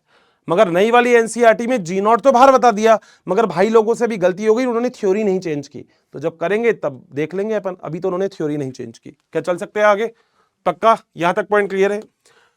बेटा नॉर्मल मैंने बोला था कि माइटोसिस सोमेटिक सेल में होगा, मगर कई बार दोस्तों ये सेक्सुअल सेल में भी हो सकता है। सेक्सुअल सेल में भी माइटोसिस हो सकता है। जैसे बेटा हनी बीज के अंदर, किसके अंदर? Honey bee. बेटा हनी बी में एक होता है मेल ड्रोन, एक क्या होता है? एक होता है मेल ड्रोन, ठीक है, एक और दूसरी होती है क्वीन। बेटा मेल ड्रोन जो मेल होता है इसके अंदर क्रोमोसोम के नंबर होते हैं 16, क्वीन के अंदर होते हैं 32। बोलो बात सही। आपको ये पता होगा 32 के अंदर क्या होगा, यहां पे होगा 16 और 16। इस प्रोसेस को हम बोलते हैं मियोसिस। वैसे तो डेफिनेशन क्लियर हो गई होगी, क्रोमोसोम के नंबर हाफ हो गए। जबकि यहां पे प्रोसेस होता है जिसे हम बोलते हैं माइटोसिस, और माइटोसिस में क्रोमोसोम के नंबर इक्वल होंगे। बोलो बात सही, ठीक है। अब इसके बाद क्या होता है, ये और ये आपस में फ्यूज करते हैं, और फ्यूज करने के बाद बोलो क्या बनाता है 32। इससे ही दोस्तों वर्कर बनती है,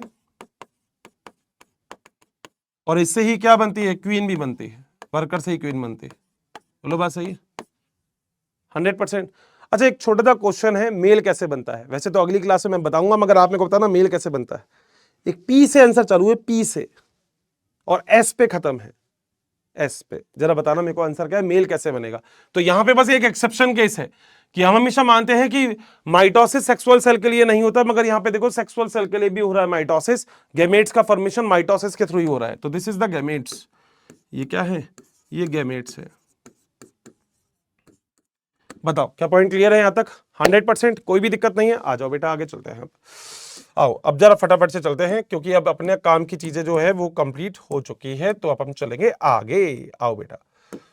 बेटा एक छोटी सी बात जो मैं आपको लास्ट क्लास में ही बोल के गया था कि number of chromosome is equal to number of centromere. आप कभी भी ये नहीं देखेंगे कि वो कैसा है, वो ऐसा है या वो ऐसा है, आपको कोई फर्क नहीं पड़ता। आप हमेशा और हमेशा फोकस मेरे प्यारों बस एक ही चीज को करेंगे, that is called as a centromere. इसको फोकस करेंगे आप। अगर आपको जितने सेंट्रोमियर दिख रहे हैं दोस्तों, उतने ही आपको क्रोमोसोम दिखेंगे। यहां पे सेंट्रोमियर कितने हैं, 2, तो क्रोमोसोम भी कितने हैं, 2। तो एस फेज में क्या होता है, डीएनए डबल हो जाता है। और मैंने आपसे बोला था लास्ट, अगर आपने सेल वाला लेक्चर देखा होगा, तो ये जो ब्लू कलर का आपको दिख रहा है, this is called as a DNA. तो आप यहां पे अगर ध्यान से देखोगे तो देखो डीएनए डबल हो गया। डीएनए क्या हो गया, डबल हो गया। तो डीएनए डबल हो गया, बिल्कुल बात सही है। डीएनए डबल हो गया, यहाँ पे डीएनए डबल हो गया, मगर क्रोमोसोम अभी भी उतना ही है। बताओ जरा क्रोमोसोम अभी भी कितने हैं, हर्षित सर क्रोमोसोम तो अभी भी उतना ही है, 2 ही है। बोलो बात सही है क्या।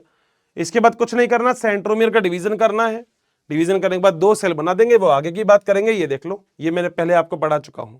ये तो बोलते हैं हम क्रोमेटिड, इनकी ये दोनों क्या होती है, आर्म होती है। बीच में क्या होता है, सेंट्रोमियर, जिसे हम प्राइमरी कॉन्स्ट्रिक्शन भी बोलते हैं। सेल वाले चैप्टर में पढ़ा के आया हूं। बोलो बात सही है क्या। आगे चलते हैं आगे। ओवरऑल माइटोसिस में करना क्या है, यही डायग्राम से माइटोसिस क्लियर कर सकते हैं। मान लो ये कोई सेल है, ठीक है बेटा। एनसीईआरटी में 2C 4C और बता रखा है। 2C का मतलब है अमाउंट ऑफ डीएनए। अब मान लो यहां पे डीएनए का अमाउंट 2C है, मगर आपको पता है एस फेज में डीएनए का रेप्लिकेशन हो जाता है, तो डीएनए की क्या बन जाती है, कॉपी। तो डीएनए का अमाउंट बोलो क्या हो जाएगा, डबल। डबल कर दिया डीएनए का अमाउंट, तो 2C क्या हो जाएगा, 4C। बोलो बात सही। अब जब सेल डिवाइड करोगे तो यहां पे सेंट्रोमियर का डिवीजन कर दोगे आप, किसका, सेंट्रोमियर का। जब सेंट्रोमियर डिवीजन कर जाएगा यहां से, तो एक पूरा का पूरा आर्म एक तरफ, पूरा का पूरा आर्म एक तरफ। बोलो हो जाएगा क्या, मतलब इसका सेंट्रोमियर का डिवीजन कर दो, तो इसका एक पार्ट एक सेल में चले जाएगा, दूसरा पार्ट दूसरे सेल में आ जाएगा। इसका भी एक पार्ट एक सेल में चले जाएगा, दूसरा पार्ट दूसरे सेल में आ जाएगा। सही बात है। यहां पे क्रोमोसोम कितने दिख रहे हैं, ध्यान से काउंट कर लो। देखो यहां पे क्रोमोसोम कितने दिख रहे हैं, 1 और 2, ठीक है। यहां पे क्रोमोसोम 1 और 2, यहां पे क्रोमोसोम 1 और 2, इसमें भी क्रोमोसोम 1 और 2। डिवीजन हो गया। Process is called as a mitosis. The division in which the number of chromosome in a daughter cell is equal to its parent cell, that process is called as a mitosis. बताओ क्या point clear है क्या। Chromosome के number उतने ही है, but DNA का amount आपने double कर दिया है। चलें आगे, आ जाओ। आओ बेटा, अब हम चल रहे हैं, यहां पर हमारी इंटरफेस कंप्लीट हुई, और अब हम एक और जगह पे चलेंगे जिसे हम बोलेंगे क्या, जिसे हम बोलेंगे एम फेज। और एम फेज में सबसे पहले क्या आती है, प्रोफेज। क्या आती है, प्रोफेज। बोलो चलें आगे, आ जाओ बेटा। देखो क्या काम होता है बेटा। ये सेल है, ठीक है। सेल के अंदर साइटोप्लाज्म है, बिल्कुल बात सही है, ठीक है। सेल के अंदर न्यूक्लियस है, न्यूक्लियस की मेम्ब्रेन है, बिल्कुल अर्षित सर बात सही है। सेल के अंदर सेंट्रियोल है, और देखो सेंट्रियोल डुप्लीकेशन मैंने एस फेज में किया था, डबल हो जाते हैं। तभी मैंने सेल वाले चैप्टर में बताया था कि centriole is also called as a diplosome. ये सेल डिवीजन में बहुत हेल्प करते हैं। क्यों, क्योंकि क्रोमोसोम को पकड़ने का काम इसके थ्रू ही होगा, पकड़ने का काम। तो क्रोमोसोम को पकड़ने का काम ये यही करेंगे। बताओ क्या पॉइंट क्लियर है। आ जाओ बेटा, चलो आगे चलते हैं। ये सेंट्रोसोम है, अंदर न्यूक्लियोलस है और ये आपको दिख रहे हैं एग्जैक्टली जेनेटिक मटेरियल दिख रहा है, बोलो बात सही है। और न्यूक्लियस के अंदर न्यूक्लियोप्लाज्म है। ये वो सेल है जो अभी तैयार होकर आई है इंटरफेज में, यानी कि ये वो सेल है जो G1 S और G2 का प्रोसेस पूरा करके आई है। G1 S G2 तो याद है ना, बहुत बढ़िया, हमने ये वाला काम कर लिया। अभी देखो ये वाला G1 कर लिया, S कर लिया, G2 कर लिया। अब हम कहां गए, प्रोफेज, फिर मेटाफेज, फिर एनाफेज, फिर टीलोफेज। आ जाओ बेटा आगे चलते हैं। चले मुन्ना आगे, पक्का। देखो जरा, सॉरी, पहला है प्रोफेज। दोस्तों प्रोफेज को दो पार्ट में डिवाइड कर लिया, अर्ली प्रोफेज और लेट प्रोफेज। तो प्रोफेज को ही दो पार्ट में डिवाइड कर लिया गया है, अर्ली प्रोफेज और लेट प्रोफेज। अब क्या होता है अर्ली प्रोफेज, जरा देखते हैं। न्यूक्लियस मेम्ब्रेन को गायब कर दो धीरे धीरे, न्यूक्लियोलस को गायब कर दो धीरे धीरे। तो देखो दो काम तो दिख रहे होंगे, न्यूक्लियस मेम्ब्रेन डिसअपियर और न्यूक्लियोलस डिसअपियर। हर्षित सर क्यों गायब करते हैं? बेटा बंटवारा करना है ना, तो पहले आस पड़ोस की फालतू की चीजें तो हटा दो। गायब करने का मतलब ये नहीं है कि ये चीजें न्यूक्लियस के बाहर चली जाती है। गायब होने का मतलब ये है कि ये सारी की सारी चीजें वैक्यूल के अंदर, मतलब एक तरह से वेसिकल के अंदर पैक होके साइटोप्लाज्म के अंदर ही पड़ी रहती है, मगर किनारे हो जाती है। क्योंकि अभी इनका बेसिक काम नहीं, बेसिक काम किसका है, जेनेटिक मटेरियल का। क्योंकि अपनी डेफिनेशन भी यही पड़ी है, the division in which the number of chromosome in a daughter cell. आपको सेल के साइज से कोई फर्क नहीं पड़ रहा, आपको जेनेटिक मटेरियल से फर्क पड़ रहा है। सही बात, आ जाओ। तो यहां पे दोनों काम हो गए, ठीक है। सेल मेटाबॉलिकली थोड़ी सी लेस एक्टिव होती है, सही बात है।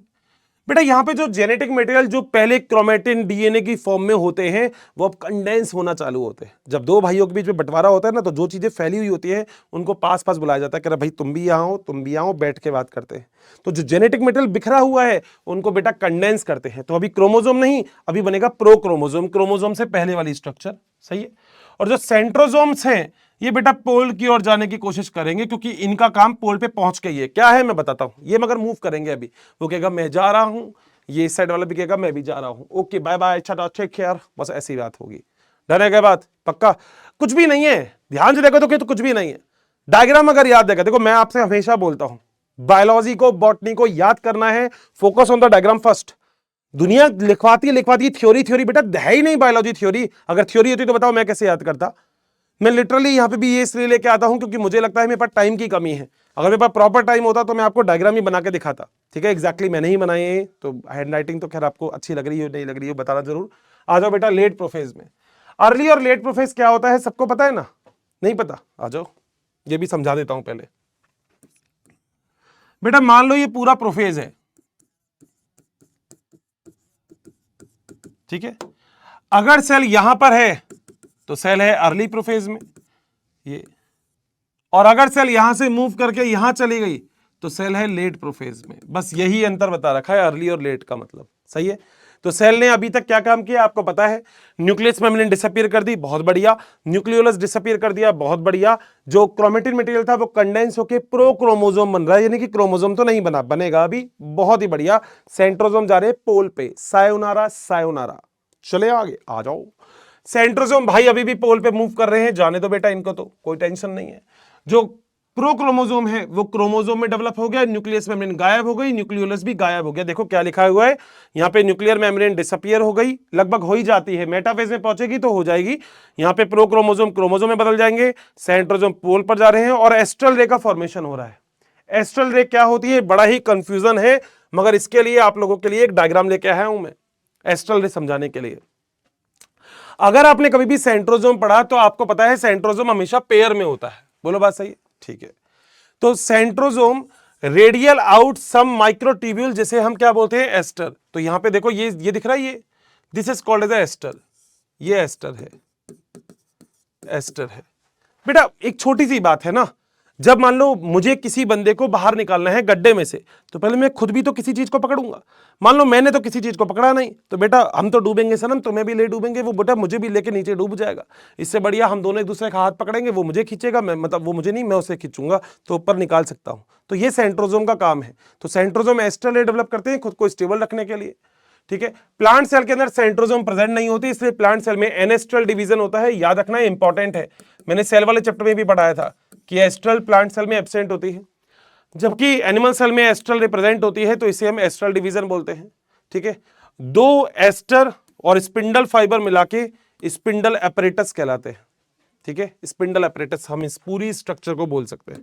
आ जाओ भाई, तो ये मैंने बताया था केवल एस्टर रे को समझाने के लिए। बताओ क्या डन है के बाद? 100% प्रोफेज क्लियर।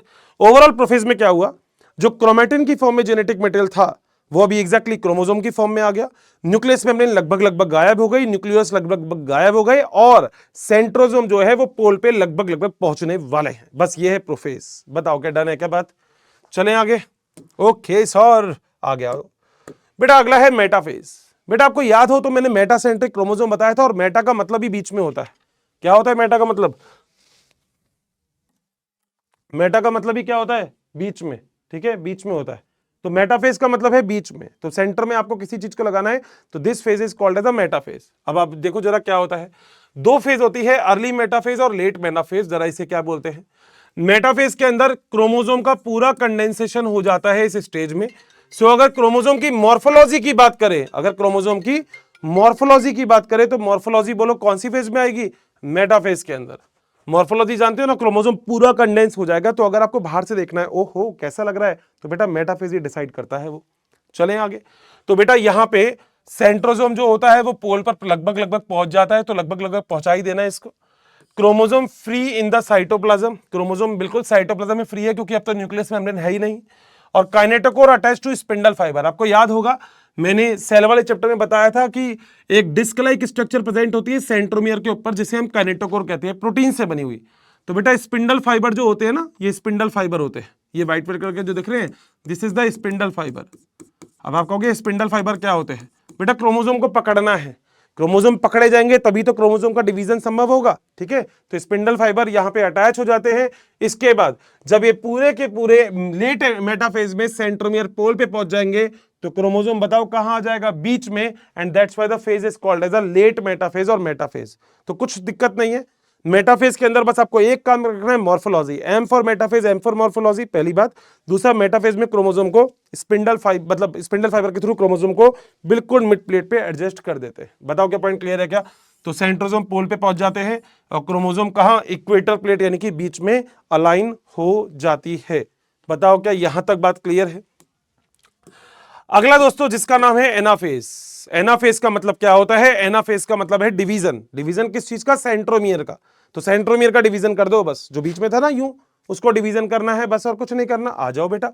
तो यहां पे सबसे पहली बात तो डिवीजन किस चीज का करना है? सेंट्रोमियर का। तो यहां पे लिखा हुआ है डिवीजन ऑफ सेंट्रोमियर। बोलो बात सही है? दोनों के दोनों जो क्रोमेटिड है वो एक दूसरे से सेपरेट हो गए, बिल्कुल बात सही है। क्रोमोसोम पोल की तरफ मूव कर रहे हैं और स्पिंडल फाइबर शॉर्ट हो रहे हैं। अब ये जरा मेरी बात समझ लेना कि कैसे हुआ। जब मान लो ये व्हाइट वाला दिख रहा है आपको, जब इस व्हाइट वाले ने इस क्रोमोसोम को पकड़ रखा है तो धीरे धीरे ये खींचेगा अपनी तरफ इसको। जैसे मान लो मैं क्रोमोसोम हूं, सही है। मेटाफेज, मेटाफेज का मतलब क्रोमोसोम कहां गया? बीच में। अब बेटा एक सेंट्रियोल वहां पर है, एक सेंट्रियोल वहां पर है। बोलो बात सही है? तो मैं ऐसे हूं, अगर मान लो मैं यहां पे ज्यादा हूंगा तो मैं मैक्सिमम इसकी तरफ जाऊंगा, मैं यहां पे ज्यादा हूंगा तो मैं मैक्सिमम इसकी तरफ, क्योंकि इसका फोर्स ज्यादा लगेगा। तो इसलिए क्रोमोसोम मेटाफेज में कहां जाते हैं? बीच में। सही बात है? ठीक है। अब जो इसने मेरे को पकड़ रखा है ये यहां से खींचेगा, जो इसने मेरे को पकड़ रखा है ये यहां से खींचेगा। जब ऐसी दोनों खींचते हैं तो एग्जैक्टली जो क्रोमोसोम होता है ये जब दो पार्ट में डिवाइड हो जाता है तो उसके बाद ये क्रोमोसोम तो चलेगा यहां पर, ये वाला क्रोमोसोम चलेगा यहां पर। बताओ क्या पॉइंट क्लियर है क्या? तो यहां पे क्रोमोसोम पोल की तरफ मूव कर रहे हैं। ठीक है, जहां पे सेंट्रोमियर पोल की तरफ होंगे और आर्म कहां की तरफ होगी? मिड प्लेट की तरफ। ऐसा क्यों होता है वो भी समझना बेटा। अगर आपने देखा हो तो आपके पास अगर पेन हो ना, पेन, तो पेन में जहां पे कैप लगा होता है उसको थ्रेड से बांध दो। कैप के वो जो एंगल होता है ना उसको थ्रेड से बांध दो। बांध दिया? अब वो जो कैप होता है ना उस वाले पार्ट को अपने से दूर रखो, ऐसा अपोजिट डायरेक्शन में। अब इसको थ्रेड को खींचो। बेटा ये पेन ऐसे नहीं आएगा, ये पेन ऐसे घूमेगा फिर आपकी तरफ आएगा। तो सेम कंडीशन यहां पे है। कहां पे बंधा हुआ है? सेंट्रोमियर पे। ठीक है, तो काइनेटोकोर जो होता है ना उससे स्पिंडल फाइबर अटैच है। तो जो सेंट्रोमियर होगा उसका फेस तो किसकी तरफ होगा? पोल की तरफ। जबकि आर्म का किसकी तरफ होगा? इक्वेटर प्लेट की तरफ। भाई ये वाली बात बता रखी है। बोलो बात सही है? अच्छा एक बात और बताओ, क्या मैंने आपको बोला था number of chromosome is equal to number of centromere? क्या मैंने ये बात बोली थी? अभी भी बोली थी ना, number of chromosome is equal to number of centromere. Number of chromosome centromere से मर्ज करते हैं। ठीक है, अभी तो यहां पर आपको कितने क्रोमोसोम दिख रहे थे? 2। ठीक है, यहां पर सेंट्रोमियर का डिवीजन हो गया, कितने क्रोमोसोम आ गए? 4 क्रोमोसोम आ गए, क्योंकि नंबर ऑफ क्रोमोसोम हमेशा बोलो किसके नंबर से डिसाइड करते हैं, सेंट्रोमियर 1 2 3 एंड 4। ठीक है भाई, आगे बेटा टीलोफेज। टीलोफेज को रिवर्स प्रोफेज बोलते हैं। इसके अंदर जो भी काम आपने प्रोफेज में किया था उस सबका उल्टा कर दो। कैसे करना है, बहुत आसान है। इसमें लेट प्रोफेज कैरियोकाइनेसिस होती है, तो न्यूक्लियस का डिवीजन सबसे लास्ट की फेज होती है। क्रोमोसोम पोल पे पहुंच गए हैं, बिल्कुल बात सही है। यहाँ पे nucleus membrane, nucleolus, endoplasmic reticulum सब की सब वापस से रीअपीयर हो जाएगी और यहाँ पे क्रोमोसोम अपनी आइडेंटिटी को लूज कर देते हैं क्योंकि ये वापस से डीकंडेंस होना चालू हो जाते हैं। अब मेरे ख्याल से आप लोगों को क्लियर होगा, जब मैं इसको डिवीजन करूंगा तो 2 सेल बन जाएगी और 2 सेल बन जाएगी तो इस सेल के पास भी 2 क्रोमोसोम, इस सेल के पास भी 2 chromosome, and this process is called as a mitosis. बताओ क्या यहां तक पॉइंट क्लियर है? क्या डन है?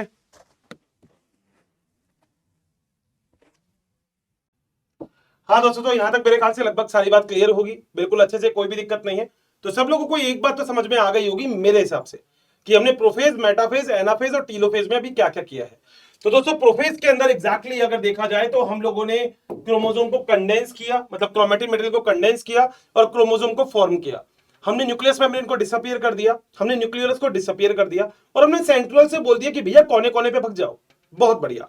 मेटाफेज में, मेटाफेज के अंदर जो सेंट्रियोल होंगे वो एग्जैक्टली अपने पोल्स पे पहुंच गए होंगे, क्रोमोसोम इक्वेटर प्लेट पे आ गए होंगे। बोलो बात सही है? तो क्रोमोसोम कहां गए? इक्वेटर प्लेट पे। बोलो डन है बात ये?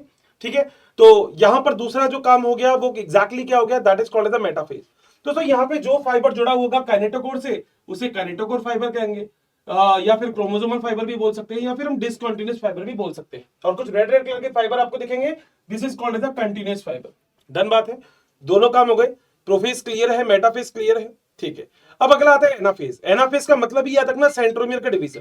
तो अब दोस्तों हमको यहाँ पे एग्जैक्टली क्या करना है? यहाँ पे हमको एग्जैक्टली सेंट्रोमियर का डिवीजन करना है।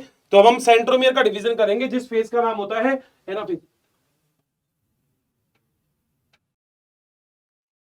ठीक है, तो मेटाफेज के अंदर एग्जैक्टली कहा गए सारे के सारे जो क्रोमोसोम आ गए वो आ गए सेंटर में। तो मेटाफेज का मतलब ही मिड होता है। तो इक्वेटोरियल प्लेट भी कहां होती है? मिड में ना। तो मेटाफेज में सारे क्रोमोसोम आ गए सेंटर में। अगला प्रोसेस आता है एनाफेज। एनाफेज का मतलब सेंट्रोमियर का डिवीजन कर देना है और क्रोमोसोम को सेपरेट कर लेना है। This is called as anaphase. सही बात है। तो अगर कोई भी आपसे कहे कि वो कौन सी फेज होती है जिसमें क्रोमोसोम के नंबर डबल हो जाते हैं, तो आपका सीधा सा आंसर है एनाफेज, जिसमें क्रोमोसोम के नंबर डबल हो जाते हैं। पहले 2 थे क्रोमोसोम, अब 4 हो गए हैं। चले आगे। अगला दोस्तों टीलोफेज, इसे रिवर्स प्रोफेज कहते हैं। जो आपने प्रोफेज में किया था उसका उल्टा। वहां पे न्यूक्लियस मेम्ब्रेन गायब कर दी थी, यहाँ पे ले आओ। वहां पे क्रोमोसोम को कंडेंस किया था, यहाँ पे डीकंडेंस कर दो। वहां पे न्यूक्लियोलस गायब कर दिया था, यहाँ पे ले आओ। वहां पे सेंट्रोसोम जो थे वो अलग अलग जगह थे, यहाँ पे पोल्स पर प्रेजेंट है, मतलब एग्जैक्टली वहां पे मिल रहे हैं। बोलो बात सही है? अब आगे चलते हैं दोस्तों अपन, और आगे एग्जैक्टली आता है यहाँ पे साइटोकाइनेसिस। बेटा साइटोकाइनेसिस 2 तरीके का होता है। पहला प्लांट सेल में अलग और एनिमल सेल में अलग। ठीक है, तो प्लांट और एनिमल सेल में साइटोकाइनेसिस कैसे होता है वो मैं जरा अभी आपको बताने वाला हूं। ठीक है, तो डिवीजन ऑफ साइटोप्लाज्म क्या होता है? साइटोकाइनेसिस। साइटोकाइनेसिस स्टार्ट होता है लेट एनाफेज या फिर अर्ली टीलोफेज से। दिमाग में क्वेश्चन आता है क्यों? क्योंकि बेटा जो लेट एनाफेज होती है ना, उस लेट एनाफेज में क्या होगा? जो क्रोमोसोम होगा वो तो अभी थोड़ा थोड़ा यहां पहुंच चुका होगा, तो बीच में जो होता है ना, ये क्या बोलते हैं जगह, तो ये जगह अभी खाली है। जब ये वाली जगह खाली है तो ये वाली जगह खाली है, तो बीच में अभी लेट एनाफेज में ही साइटोकाइनेसिस का डिवीजन अपन चालू कर सकते हैं। सही बात है। चलो जरा आगे चलते हैं। बेटा साइटोकाइनेसिस यहां पे 2 टाइप का होता है, प्लांट सेल में अलग और एनिमल सेल में अलग तरीके का। चलो जरा एक एक करके देख ले। सबसे पहले देखते हैं एनिमल सेल में। एनिमल सेल में होता है फरो फॉर्मेशन, यहां हम बोलते हैं क्लीवेज फॉर्मेशन। मतलब क्या होता है? देखो, अगर कोई भी बंदा आपको पेज देता है ना आप कहते हो भैया तेरे पास पेज है, वो कहता है हाँ है, कह रहे दे दे। तो बेटा वो क्या करता है पेज में? वो ऐसे करके पेज में यूं करके ऐसे फोल्ड करता है और फोल्ड करके ऐसे लाइन बनाता है। और लाइन बनाने का मतलब बीच में जो एक सेंटर में लाइन आती है, this is the centre line. सही बात है। This is called as the furrow. तो होता क्या है? जब न्यूक्लियस का डिवीजन हो चुका होता है तो अब साइटोप्लाज्म का डिवीजन होता है। बोलो बात सही है? This is the furrow formation. अब होता क्या है यहाँ पे? माइक्रोट्यूब्यूल और माइक्रोफिलामेंट ये दोनों मिड में आके एडजस्ट हो जाते हैं, और जब माइक्रोट्यूब्यूल और माइक्रोफिलामेंट बीच में आ जाएंगे तो बोलेंगे हम इसको क्या? Mid body. अब होता यह है कि मिड बॉडी जो होती है ना, वो ऐसे करके ये यहां से पकड़ती है और यहां से, तो जो दोनों तरफ के जो सेल मेम्ब्रेन होती है उसको बाहर से अंदर की तरफ ऐसे करके डिवाइड करती है। तो एक सेल से कितनी सेल बन जाती है? 2। तो देखो यहां पे डिवीजन कहां से कहां हो रहा है? Outside to inside. और बेटा आउटसाइड से इनसाइड के डिवीजन को हम सेंट्रीपिटल टाइप का डिवीजन बोलते हैं। और इसके थ्रू बोलो एग्जैक्टली हमको क्या मिल गई? 2 डॉटर सेल। नीट में क्वेश्चन ये आ सकता है कि मिड बॉडी का फॉर्मेशन कहां होता है, तो आपका आंसर है एनिमल सेल में। नीट में क्वेश्चन आ सकता है कि मिड बॉडी किन किन से मिलकर बनी होती है, तो माइक्रोट्यूब्यूल या माइक्रोफिलामेंट से। सही बात है। तो जो सेल है वो कॉर्नर से अंदर की तरफ ऐसे ऐसे आती है और एक सेल से एग्जैक्टली 2 सेल आपको मिल जाती है। ठीक है, सेम टू सेम दोस्तों प्लांट सेल में, मगर प्लांट सेल में अभी एक और इंपॉर्टेंट चीज आएगी, नाम है गोल्जी वेसिकल और फ्रैगमेंट ऑफ स्पिंडल फाइबर भी। यहां पे एंडोप्लाज्मिक रेटिकुलम भी आ जाती है। ठीक है, क्योंकि यहाँ पे सेंट्रियोल तो होता ही नहीं है, तो देखो मैंने पूरे डायग्राम में सेंट्रियोल तो बनाया ही नहीं है आपको, जबकि एनिमल सेल में देखो आपने सेंट्रियोल बनाया था, प्लांट सेल में सेंट्रियोल नहीं बनाया अपन ने। यहां पे सबसे पहले गोल्जी वेसिकल आती है। जैसे ही गोल्जी वेसिकल बीच में आती है तो इसको हम बोलते हैं फ्रैग्मोप्लास्ट। क्या बोलते हैं? फ्रैग्मोप्लास्ट। फाइनली क्या होता है, जैसे ही गोल्जी वेसिकल आती है ना, वो फोन करती है और एंडोप्लाज्मिक रेटिकुलम क्या हो रहा है, क्या कुछ नहीं, तेरा फटाफट आजा साइटोप्लाज्म का डिवीजन करना है। एंडोप्लाज्मिक रेटिकुलम भगा भगा जाता है और साथ साथ अपने साथ किसको ले जाता है, वो ले जाता है स्पिंडल फाइबर के फ्रैगमेंट्स को। तो स्पिंडल फाइबर के फ्रैगमेंट्स, एंडोप्लाज्मिक रेटिकुलम और गोल्जी वेसिकल, तीनों को मिलाकर हम एक नाम बोलते हैं, नाम होता है सेल प्लेट। नीट में दोनों ही चीजें इंपॉर्टेंट है। पूछ सकता है फ्रैग्मोप्लास्ट क्या होता है, जब गोल्जी वेसिकल एडजस्ट होती है प्लांट सेल में बीच में तो फ्रैग्मोप्लास्ट बोलते हैं। सेल प्लेट क्या होता है, गोल्जी वेसिकल, ईआर और फ्रैगमेंट और स्पिंडल फाइबर क्या होता है, फ्रैग्मोप्लास्ट। चले आगे। अब दोस्तों यहां पे डिवीजन, एनिमल सेल में कहां से कहां हुआ था, बाहर से अंदर, मगर यहां से डिवीजन होगा अंदर से बाहर। अब वो तो मैं करके दिखा नहीं सकता, वो तो होता कैसे है, ठीक है, समझते हो ना। तो बस अंदर से बाहर डिवीजन करेंगे, एक सेल से 2 सेल मिल जाएगी। बोलो बात सही है क्या? और दोनों सेल के बीच में बोलो किसका फॉर्मेशन हो जाएगा, मिडिल लैमेला का, क्योंकि मिडिल लैमेला आपको पता है गोल्जी बॉडी को प्लांट सेल में डिक्टायोसोम्स बोलते हैं, बताया था सेल में। और गोल्जी बॉडी मिडिल लैमेला का फॉर्मेशन ही करती है। और अगर आप ध्यान से देखोगे तो यहां पे देखो गोल्जी वेसिकल प्रेजेंट है। बोलो बात सही है कि, जबकि एनिमल सेल में गोल्जी वेसिकल है ही नहीं यहाँ पे, क्योंकि एनिमल सेल में 2 प्लांट सेल, 2 सेल के बीच में मिडिल लैमेला होती नहीं है, जबकि प्लांट के अंदर 2 सेल के बीच में मिडिल लैमेला प्रेजेंट होती है। बताओ क्या पॉइंट क्लियर है क्या? जब डिवीजन अंदर से बाहर होता है तो इसे हम सेंट्रीफ्यूगल बोलते हैं, इनसाइड टू आउटसाइड। चले आगे, आ जाओ बेटा। अब एनसीईआरटी ये भी बोलती है कि कुछ ऐसे डिवीजन होते हैं, मतलब हमेशा तो कैरियोकाइनेसिस होगा यानी कि न्यूक्लियस का डिवीजन होगा, फिर साइटोप्लाज्म का डिवीजन होगा, मगर कई बार डिवीजन ऐसा भी होता है कि केवल न्यूक्लियस का डिवीजन ही हो जाता है, साइटोप्लाज्म का डिवीजन होता ही नहीं है। केवल डिवीजन किसका होगा, न्यूक्लियस का, साइटोप्लाज्म डिवाइड ही नहीं करेगा। इसे हम बोलते हैं मल्टी न्यूक्लिएटेड कंडीशन, और मल्टी न्यूक्लिएटेड कंडीशन को हम बोलते हैं सिंसाइटम। जैसे कोकोनट में जो पानी होता है ना, जो कोकोनट पिया है उसके अंदर जो पानी होता है वो सिंसाइटम का एग्जाम्पल होता है। सही बात है। तो कई जगह पे कैरियोकाइनेसिस के बाद साइटोकाइनेसिस नहीं होता है, बस इतनी सी बात याद रखनी है। तो this is the coconut milk. तो मल्टीपल न्यूक्लियस यहां पे बन जाते हैं। दोस्तों माइटोसिस के क्या क्या फायदे हैं? आप ग्रोथ कर रहे हो, माइटोसिस बहुत ही इंपॉर्टेंट। आपकी बॉडी के अंदर per day 5 × 10⁹ cell per day बनती है। आप कैसे भी करके सेल को रिपेयर करते हो तो माइटोसिस होती है, पर डे इतनी सेल बनती है। सेल रिपेयर करती है तो वो भी किसके थ्रू, माइटोसिस के थ्रू। आपकी जो गट की इनर लाइन होती है वो भी किसके थ्रू, माइटोसिस के थ्रू। ग्रोथ भी किसके थ्रू, माइटोसिस के थ्रू। एपिडर्मिस भी किसके थ्रू, माइटोसिस। दोस्तों KI, कैरियोप्लाज्मिक इंडेक्स, याद है शुरू में बताया था, न्यूक्लियस और साइटोप्लाज्म के बीच में जो रेशो है जो डिस्टर्ब हो जाता है उसको मेंटेन भी कौन करता है, माइटोसिस। जायगोट से पूरे के पूरे मल्टीसेलर ऑर्गेनिज्म को भी कौन बनाता है, माइटोसिस। अपन ने शुरू में ही पढ़ लिया था। सही बात है, 100% क्लियर है। आ जाओ जरा आगे चलते हैं बेटा। अब ऐसी कुछ चीजें जो माइटोसिस को प्रमोट करती है उसे हम बोलते हैं एग्जैक्ट, ध्यान से सुनना, ऐसी कुछ चीजें जो माइटोसिस को प्रमोट करती है उन्हें हम बोलते हैं माइटोजन, और ऐसी चीजें जो माइटोसिस को रोकती है उन्हें हम बोलते हैं माइटोटिक पॉइजन। माइटोसिस को जो प्रमोट करते हैं जैसे साइटोकाइनिन जो कि प्लांट ग्रोथ हार्मोन है, जैसे एपिडर्मल ग्रोथ फैक्टर, रोकने का काम करेंगे एजाइड, साइनाइड, राइबोन्यूक्लियस और कॉल्चिसिन। ये सारे पॉइजन हैं, रोकते हैं माइटोसिस को, ये सारे प्रमोट करते हैं माइटोसिस को। चलें आगे सॉरी बेटा, अगला डिवीजन है जिसका नाम है मियोसिस, रिडक्शनल डिवीजन है। मियोसिस में क्या करना है, जो पेरेंट सेल है उससे डॉटर सेल बनानी है। मगर ध्यान से मेरी बात सुनना, अगर माइटोसिस क्लियर है तो मियोसिस में बस मुझे प्रोफेज फर्स्ट ही पढ़ाने की जरूरत है आपको, बाकी सारा आप खुद खेलोगे। अब बोलो, पहले पुरानी चीज तो याद है, प्रोफेज क्रोमोसोम कंडेंसेशन डन है। मेटाफेज बताओ, मेटाफेज क्या है, मेटाफेज बताओ, मेटाफेज क्या है, बहुत क्रोमोसोम बीच में। एनाफेज सेंट्रोमियर का डिवीजन। टीलोफेज रिवर्स प्रोफेज, वापस से न्यूक्लियस वगैरह सब कुछ लिया हो तो गया। फिर साइटोकाइनेसिस, एक सेल से 2 सेल बन गई। इसके अलावा कुछ बताया क्या मैंने? M for metaphase, M for morphology, यही तो बताया। कंडेंसेशन क्रोमोसोम का कब होगा, प्रोफेज में। कंडेंसेशन कब होगा, टीलोफेज में। बस इतनी सी बात तो बताइए। आ जाओ बेटा अब इसमें क्या करना है, आपको एक सेल से दोस्त 4 सेल बनानी है। एक सेल से कितनी सेल? 4 सेल। 1 सेल से 4 सेल बनानी है आपको। अब देखो, सबसे पहले जिस सेल में मियोसिस होगा उसे हम बोलेंगे मियोसाइट। बोलो क्या पॉइंट क्लियर है क्या? अगर कोई भी सेल डिप्लॉइड सेल है तो उससे सबसे पहले 2 सेल बनेगी हैप्लॉइड। अब तो सब जानते हो हैप्लॉइड का मतलब आधे क्रोमोसोम। अगर इसके पास क्रोमोसोम के नंबर 46 थे तो इनके पास क्रोमोसोम के नंबर 23 और 23 हो गए। बोलो बात सही है? ठीक है, तो डिप्लॉइड सेल से कौन सी सेल बन रही है? Haploid cell. This process is called as a meiosis first. सही है। डेफिनेशन वैसे मेरे हिसाब से दिमाग में निकल भी रही होगी क्या?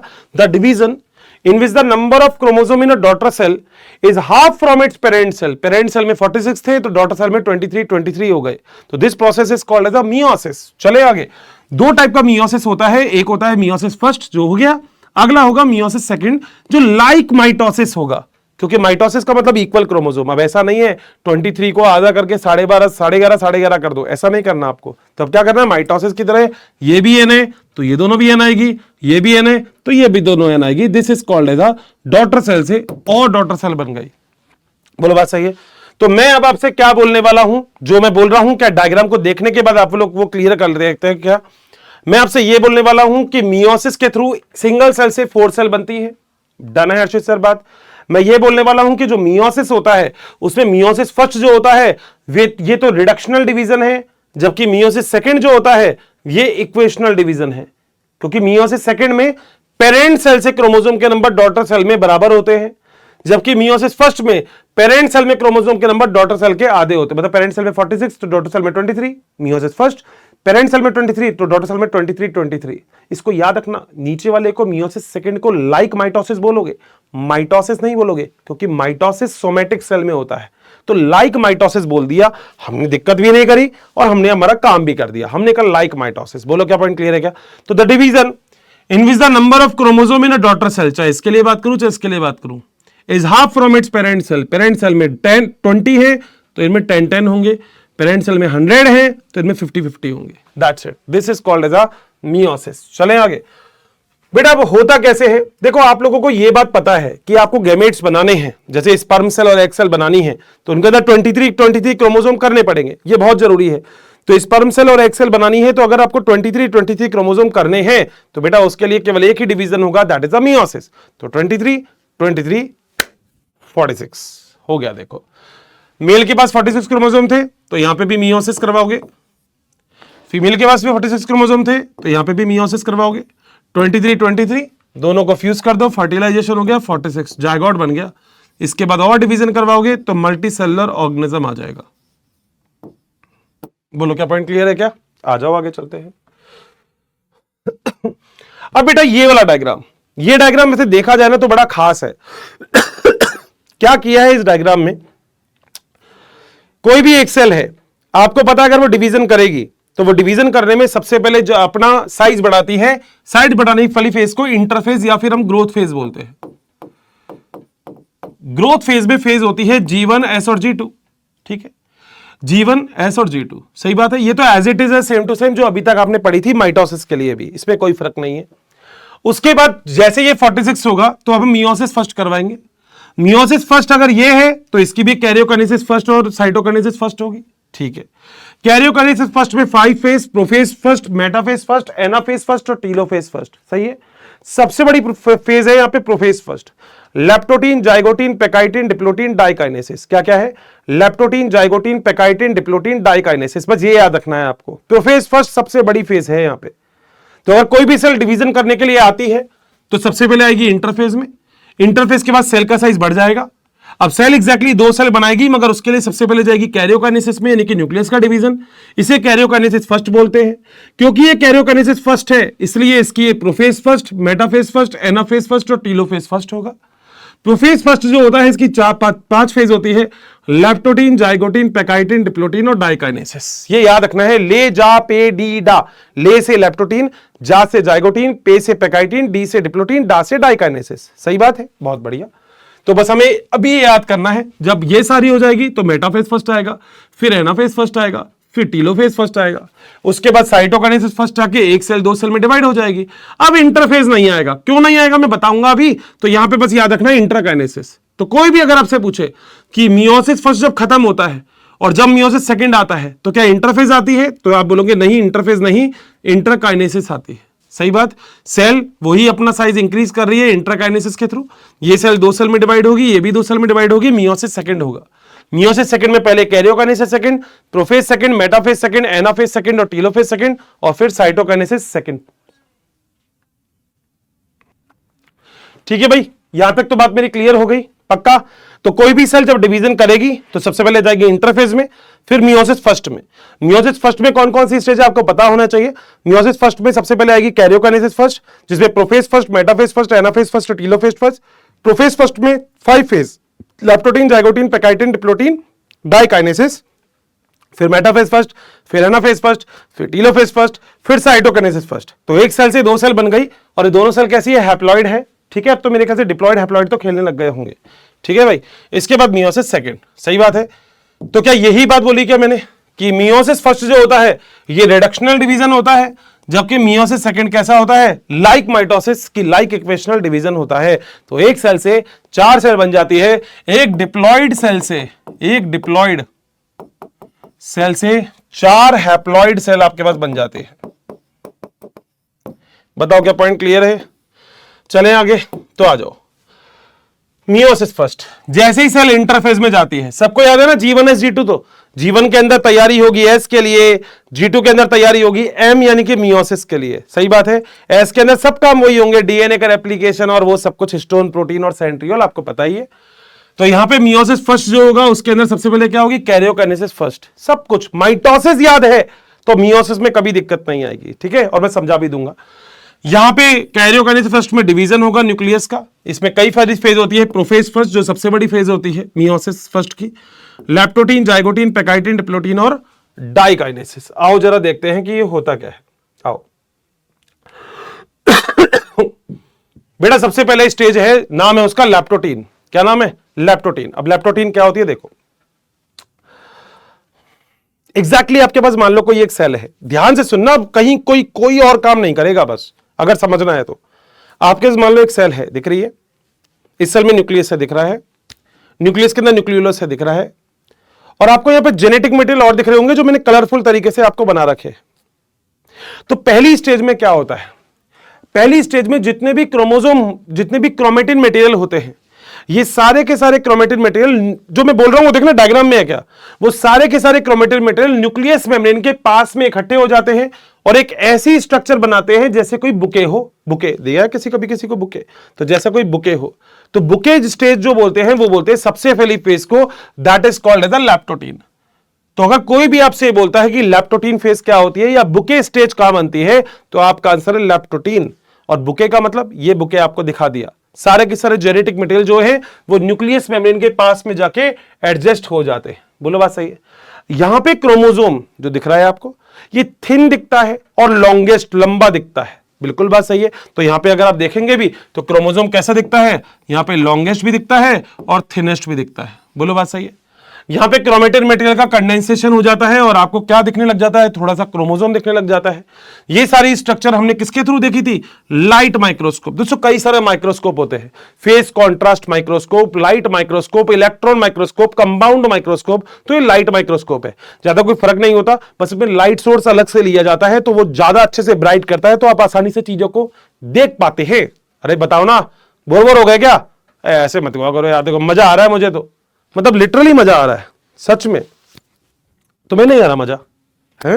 मजा नहीं आ रहा? क्या कहते हो यार, आ जाओ। तो यहां पे एंड ऑफ द क्रोमोसोम कहां पे अटैच होते हैं? न्यूक्लियस पर। और ये क्या बनाते हैं? बुके स्टेज बनाते हैं। बिल्कुल बात सही है। सेंट्रोमियर यहां पे पोल्स की तरफ मूव करना चालू है। भाई के 2 एरो लगा रखे हैं, यहां भी एक यहां भी, पोल पे जा रहे बेटा, इनको रोकने की जरूरत नहीं है अब किसी को भी। सही बात। चल सकते हैं आगे, पक्का? आ जाओ। अब देखो बेटा, एक बात मैं आपको बता रहा हूं और शायद ये वाली बात आप समझते भी होंगे। देखो जरा मैं क्या बता रहा हूं। अगर आप कभी भी किसी भी सेल की बात करोगे, मैं आपकी सेल की बात करता हूं, आप जायगोट की बात करता हूं, तो जायगोट में कितने क्रोमोसोम होते हैं? 46। सही बात है, ठीक है। 23 मम्मी से आते हैं, 23 पापा से आते हैं। यानी कि तुम्हारी सेल के अंदर जो भी क्रोमोसोम होंगे उसमें 23 क्रोमोसोम तुम्हारे तो आएंगे तुम्हारी मदर से। मदर बेटा, मदर बनानी है, mother beautiful, father smart handsome, mother है बेटा, ठीक है, बहुत बढ़िया। और बेटा 46 में से 23 क्रोमोसोम यानी कि आधे क्रोमोसोम आते हैं तुम्हारे पापा से, ये बेटा पापा है।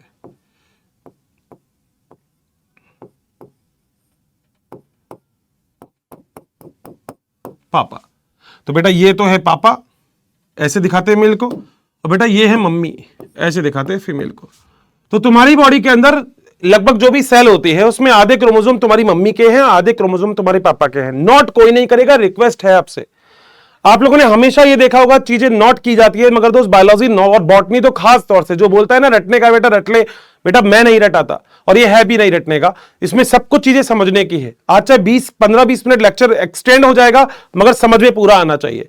बेटा आप लोगों को पता होना चाहिए ये वाली बात कि हमारी बॉडी में 46 क्रोमोसोम होते हैं एक सेल के अंदर, यानी कि 23 क्रोमोसोम हमारे आते हैं हमारे पापा से, ये पापा का साइन है मेल का, और 23 क्रोमोसोम हमारे आते हैं हमारी मम्मी से, यानी कि फीमेल का। बोलो बात सही है, तब 46 क्रोमोसोम है। तो क्या मैं बोल सकता हूं हमारी बॉडी के अंदर क्रोमोसोम का पेयर प्रेजेंट है? पेयर का मतलब पता है क्या होता है? पेयर का मतलब है कि अगर 1 नंबर का क्रोमोसोम मेरी मदर से आया, तो बेटा 1 नंबर का क्रोमोसोम मेरे फादर से आया। अगर 2 नंबर का क्रोमोसोम मम्मी से आया तो 2 नंबर का फादर से आया। ऐसे नंबर दिए हैं हमने क्रोमोसोम को।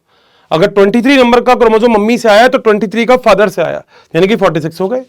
1 1 2 2 3 3 4 4 5 5 23 23, तो 23 46 होगा। बिल्कुल बात सही है। तो कोई अगर ये कहे कि 25 नंबर का क्रोमोसोम बेटा होता ही नहीं है, हमारे पास है ही नहीं, हमारे पास 23 के पेयर हैं, बहुत बढ़िया बात है ना, 23 के पेयर। तो 23 के पेयर का मतलब आधे मम्मी से आधे पापा से, तो 23 मम्मी से 23 पापा से, यानी कि 23 के पेयर हैं हमारे पास। याद रखना 23 के क्या है? पेयर हैं हमारे पास। चलें आगे। 100% ठीक है भाई, अब आगे चलते हैं, आ जाओ। अब सुनो जरा ध्यान से। अगर मान लो मैंने ऐसा बोला कि तुम्हारे पास 23 के पेयर हैं, यानी कि 1 नंबर का क्रोमोसोम अगर मम्मी का है तो बेटा 1 नंबर का क्रोमोसोम पापा का है। सपोज करो ये रहा, 1 नंबर का क्रोमोसोम मम्मी का है तो 1 नंबर का क्रोमोसोम किसका है? पापा का। बोलो बात सही है? सही है, ठीक है। अब देखो आगे, बेटा 2 नंबर का क्रोमोसोम मम्मी का है तो 2 नंबर का क्रोमोसोम पापा का है। सही बात है, देखो सेम टू सेम दिख रहे हैं, सेम टू सेम, ठीक है। बेटा 3 नंबर का क्रोमोसोम अगर मम्मी का है तो बेटा 3 नंबर का क्रोमोसोम पापा का है। बताओ सेम टू सेम दिख रहे हैं? सही है। तो जब क्रोमोसोम सेम टू सेम होते हैं, जब क्रोमोसोम सेम टू सेम होते हैं, सेम टू सेम, तो बेटा that type of chromosome is called as a homologous chromosome. क्या बोलते हैं? होमोलोगस। और बेटा रिश्तेदारी तो बराबरी के बीच में होती है, ऐसे टीवी में दिखाते हैं, वैसे मैं नहीं बोल रहा, मगर टीवी में तो ये आती है रिश्तेदारी। अरे क्या तू मेरा बेटी जितना पेट्रोल खाती है तो उतना पैसा कमाता है, तो बस वो वाली बात है। तो रिश्तेदारी तो कहां होगी? बराबरी वालों में। बोलो बात सही है। सो क्या होता है कि हमारी बॉडी में ऐसा होता है, हमारी बॉडी में ऐसा कैसे होता है कि अगर 1 नंबर का क्रोमोसोम मम्मी से आया तो 1 नंबर का क्रोमोसोम ही पापा से आएगा। And that type of chromosome जब सेम टू सेम क्रोमोसोम होंगे तब बताओ हम उसे क्या बोलेंगे? Homologous chromosome. बोलो क्या पॉइंट क्लियर है? सही है। ये क्रोमोसोम ऐसे बना रखा है, जैसे ही एस फेज आएगी तो बेटा एस फेज का मतलब डीएनए डबल हो जाएगा। तो ये जो डीएनए था इस क्रोमोसोम के अंदर वो डबल हो जाएगा। बिल्कुल बात सही है। तो एस फेज में डीएनए क्या हो जाता है? डबल हो जाता है। मगर क्रोमोसोम उतना ही रहता है, क्योंकि क्रोमोसोम के नंबर सेंट्रोमियर के नंबर से काउंट करते हैं। सही बात है। आ जाओ अब आगे चलते हैं। अब बेटा जैसे मान लो एस फेज आ गई, एस फेज आ गई तो ये दोनों के दोनों क्रोमोसोम मान लो होमोलोगस क्रोमोसोम है। होमोलोगस का मतलब अगर ये क्रोमोसोम नंबर 1 है तो दोस्तों ये भी क्रोमोसोम नंबर 1 है, तो that chromosome is called as a homologous chromosome. बताओ क्या पॉइंट क्लियर है? अब जो मैं बोल रहा हूं वो बताना, क्या डन करते हो क्या? सुनो जरा ध्यान से सुनना, क्योंकि यही गपड़त खोटाने वाली बात है यहां पे। बेटा इसका मतलब है कि अगर ये कितने क्रोमोसोम दिख रहे हैं, 1 या 2? आप कहोगे हर्षित सर ये दिख रहे हैं मुझे एग्जैक्टली 2 क्रोमोसोम। तो अगर कभी भी 2 क्रोमोसोम है तो क्या मैं इसे बाइवेलेंट बोल सकता हूं? क्योंकि दोस्तों बाई का खुद का मतलब ही 2 होता है। बोलो बात सही है। बाई का खुद का मतलब ही 2 होता है। बाई बाई डाई कुछ भी हो, मतलब क्या होता है? 2। यानी कि मैं बोल सकता हूं कि ये पूरा का पूरा जोड़ा एक बाइवेलेंट है, और इस एक बाइवेलेंट में 2 क्रोमोसोम दिख रहे हैं जो आपको कैसे हैं? Homologous chromosome. तो 2 क्रोमोसोम लिखो मत लिखो उससे फर्क नहीं पड़ता, मगर ये होमोलोगस क्रोमोसोम है। सही बात है। तो एक बाइवेलेंट में कितने क्रोमोसोम होंगे? 2 क्रोमोसोम होंगे। सही बात। अब आ गया उस सेल वाला चैप्टर कितना काम का है, जरा देखना। बेटा ये एक क्रोमेटिड, ये दूसरी क्रोमेटिड, तो क्या मैं इन दोनों को डायाड बोल सकता हूं क्या? डायाड का मतलब 2 क्रोमेटिड है। क्या मैं एक क्रोमेटिड, ये दूसरा क्रोमेटिड, क्या मैं इसको भी डायाड बोल सकता हूं क्या? डायाड का मतलब 2 क्रोमेटिड। तो मैं बोल सकता हूं एक बाइवेलेंट में 2 क्रोमोसोम है, सही है। एक क्रोमोसोम में एक डायड, एक क्रोमोसोम में एक डायड, तो एक बाइवेलेंट में 2 डायड है। बेटा डाई का मतलब ही 2 होता है ना, सही है।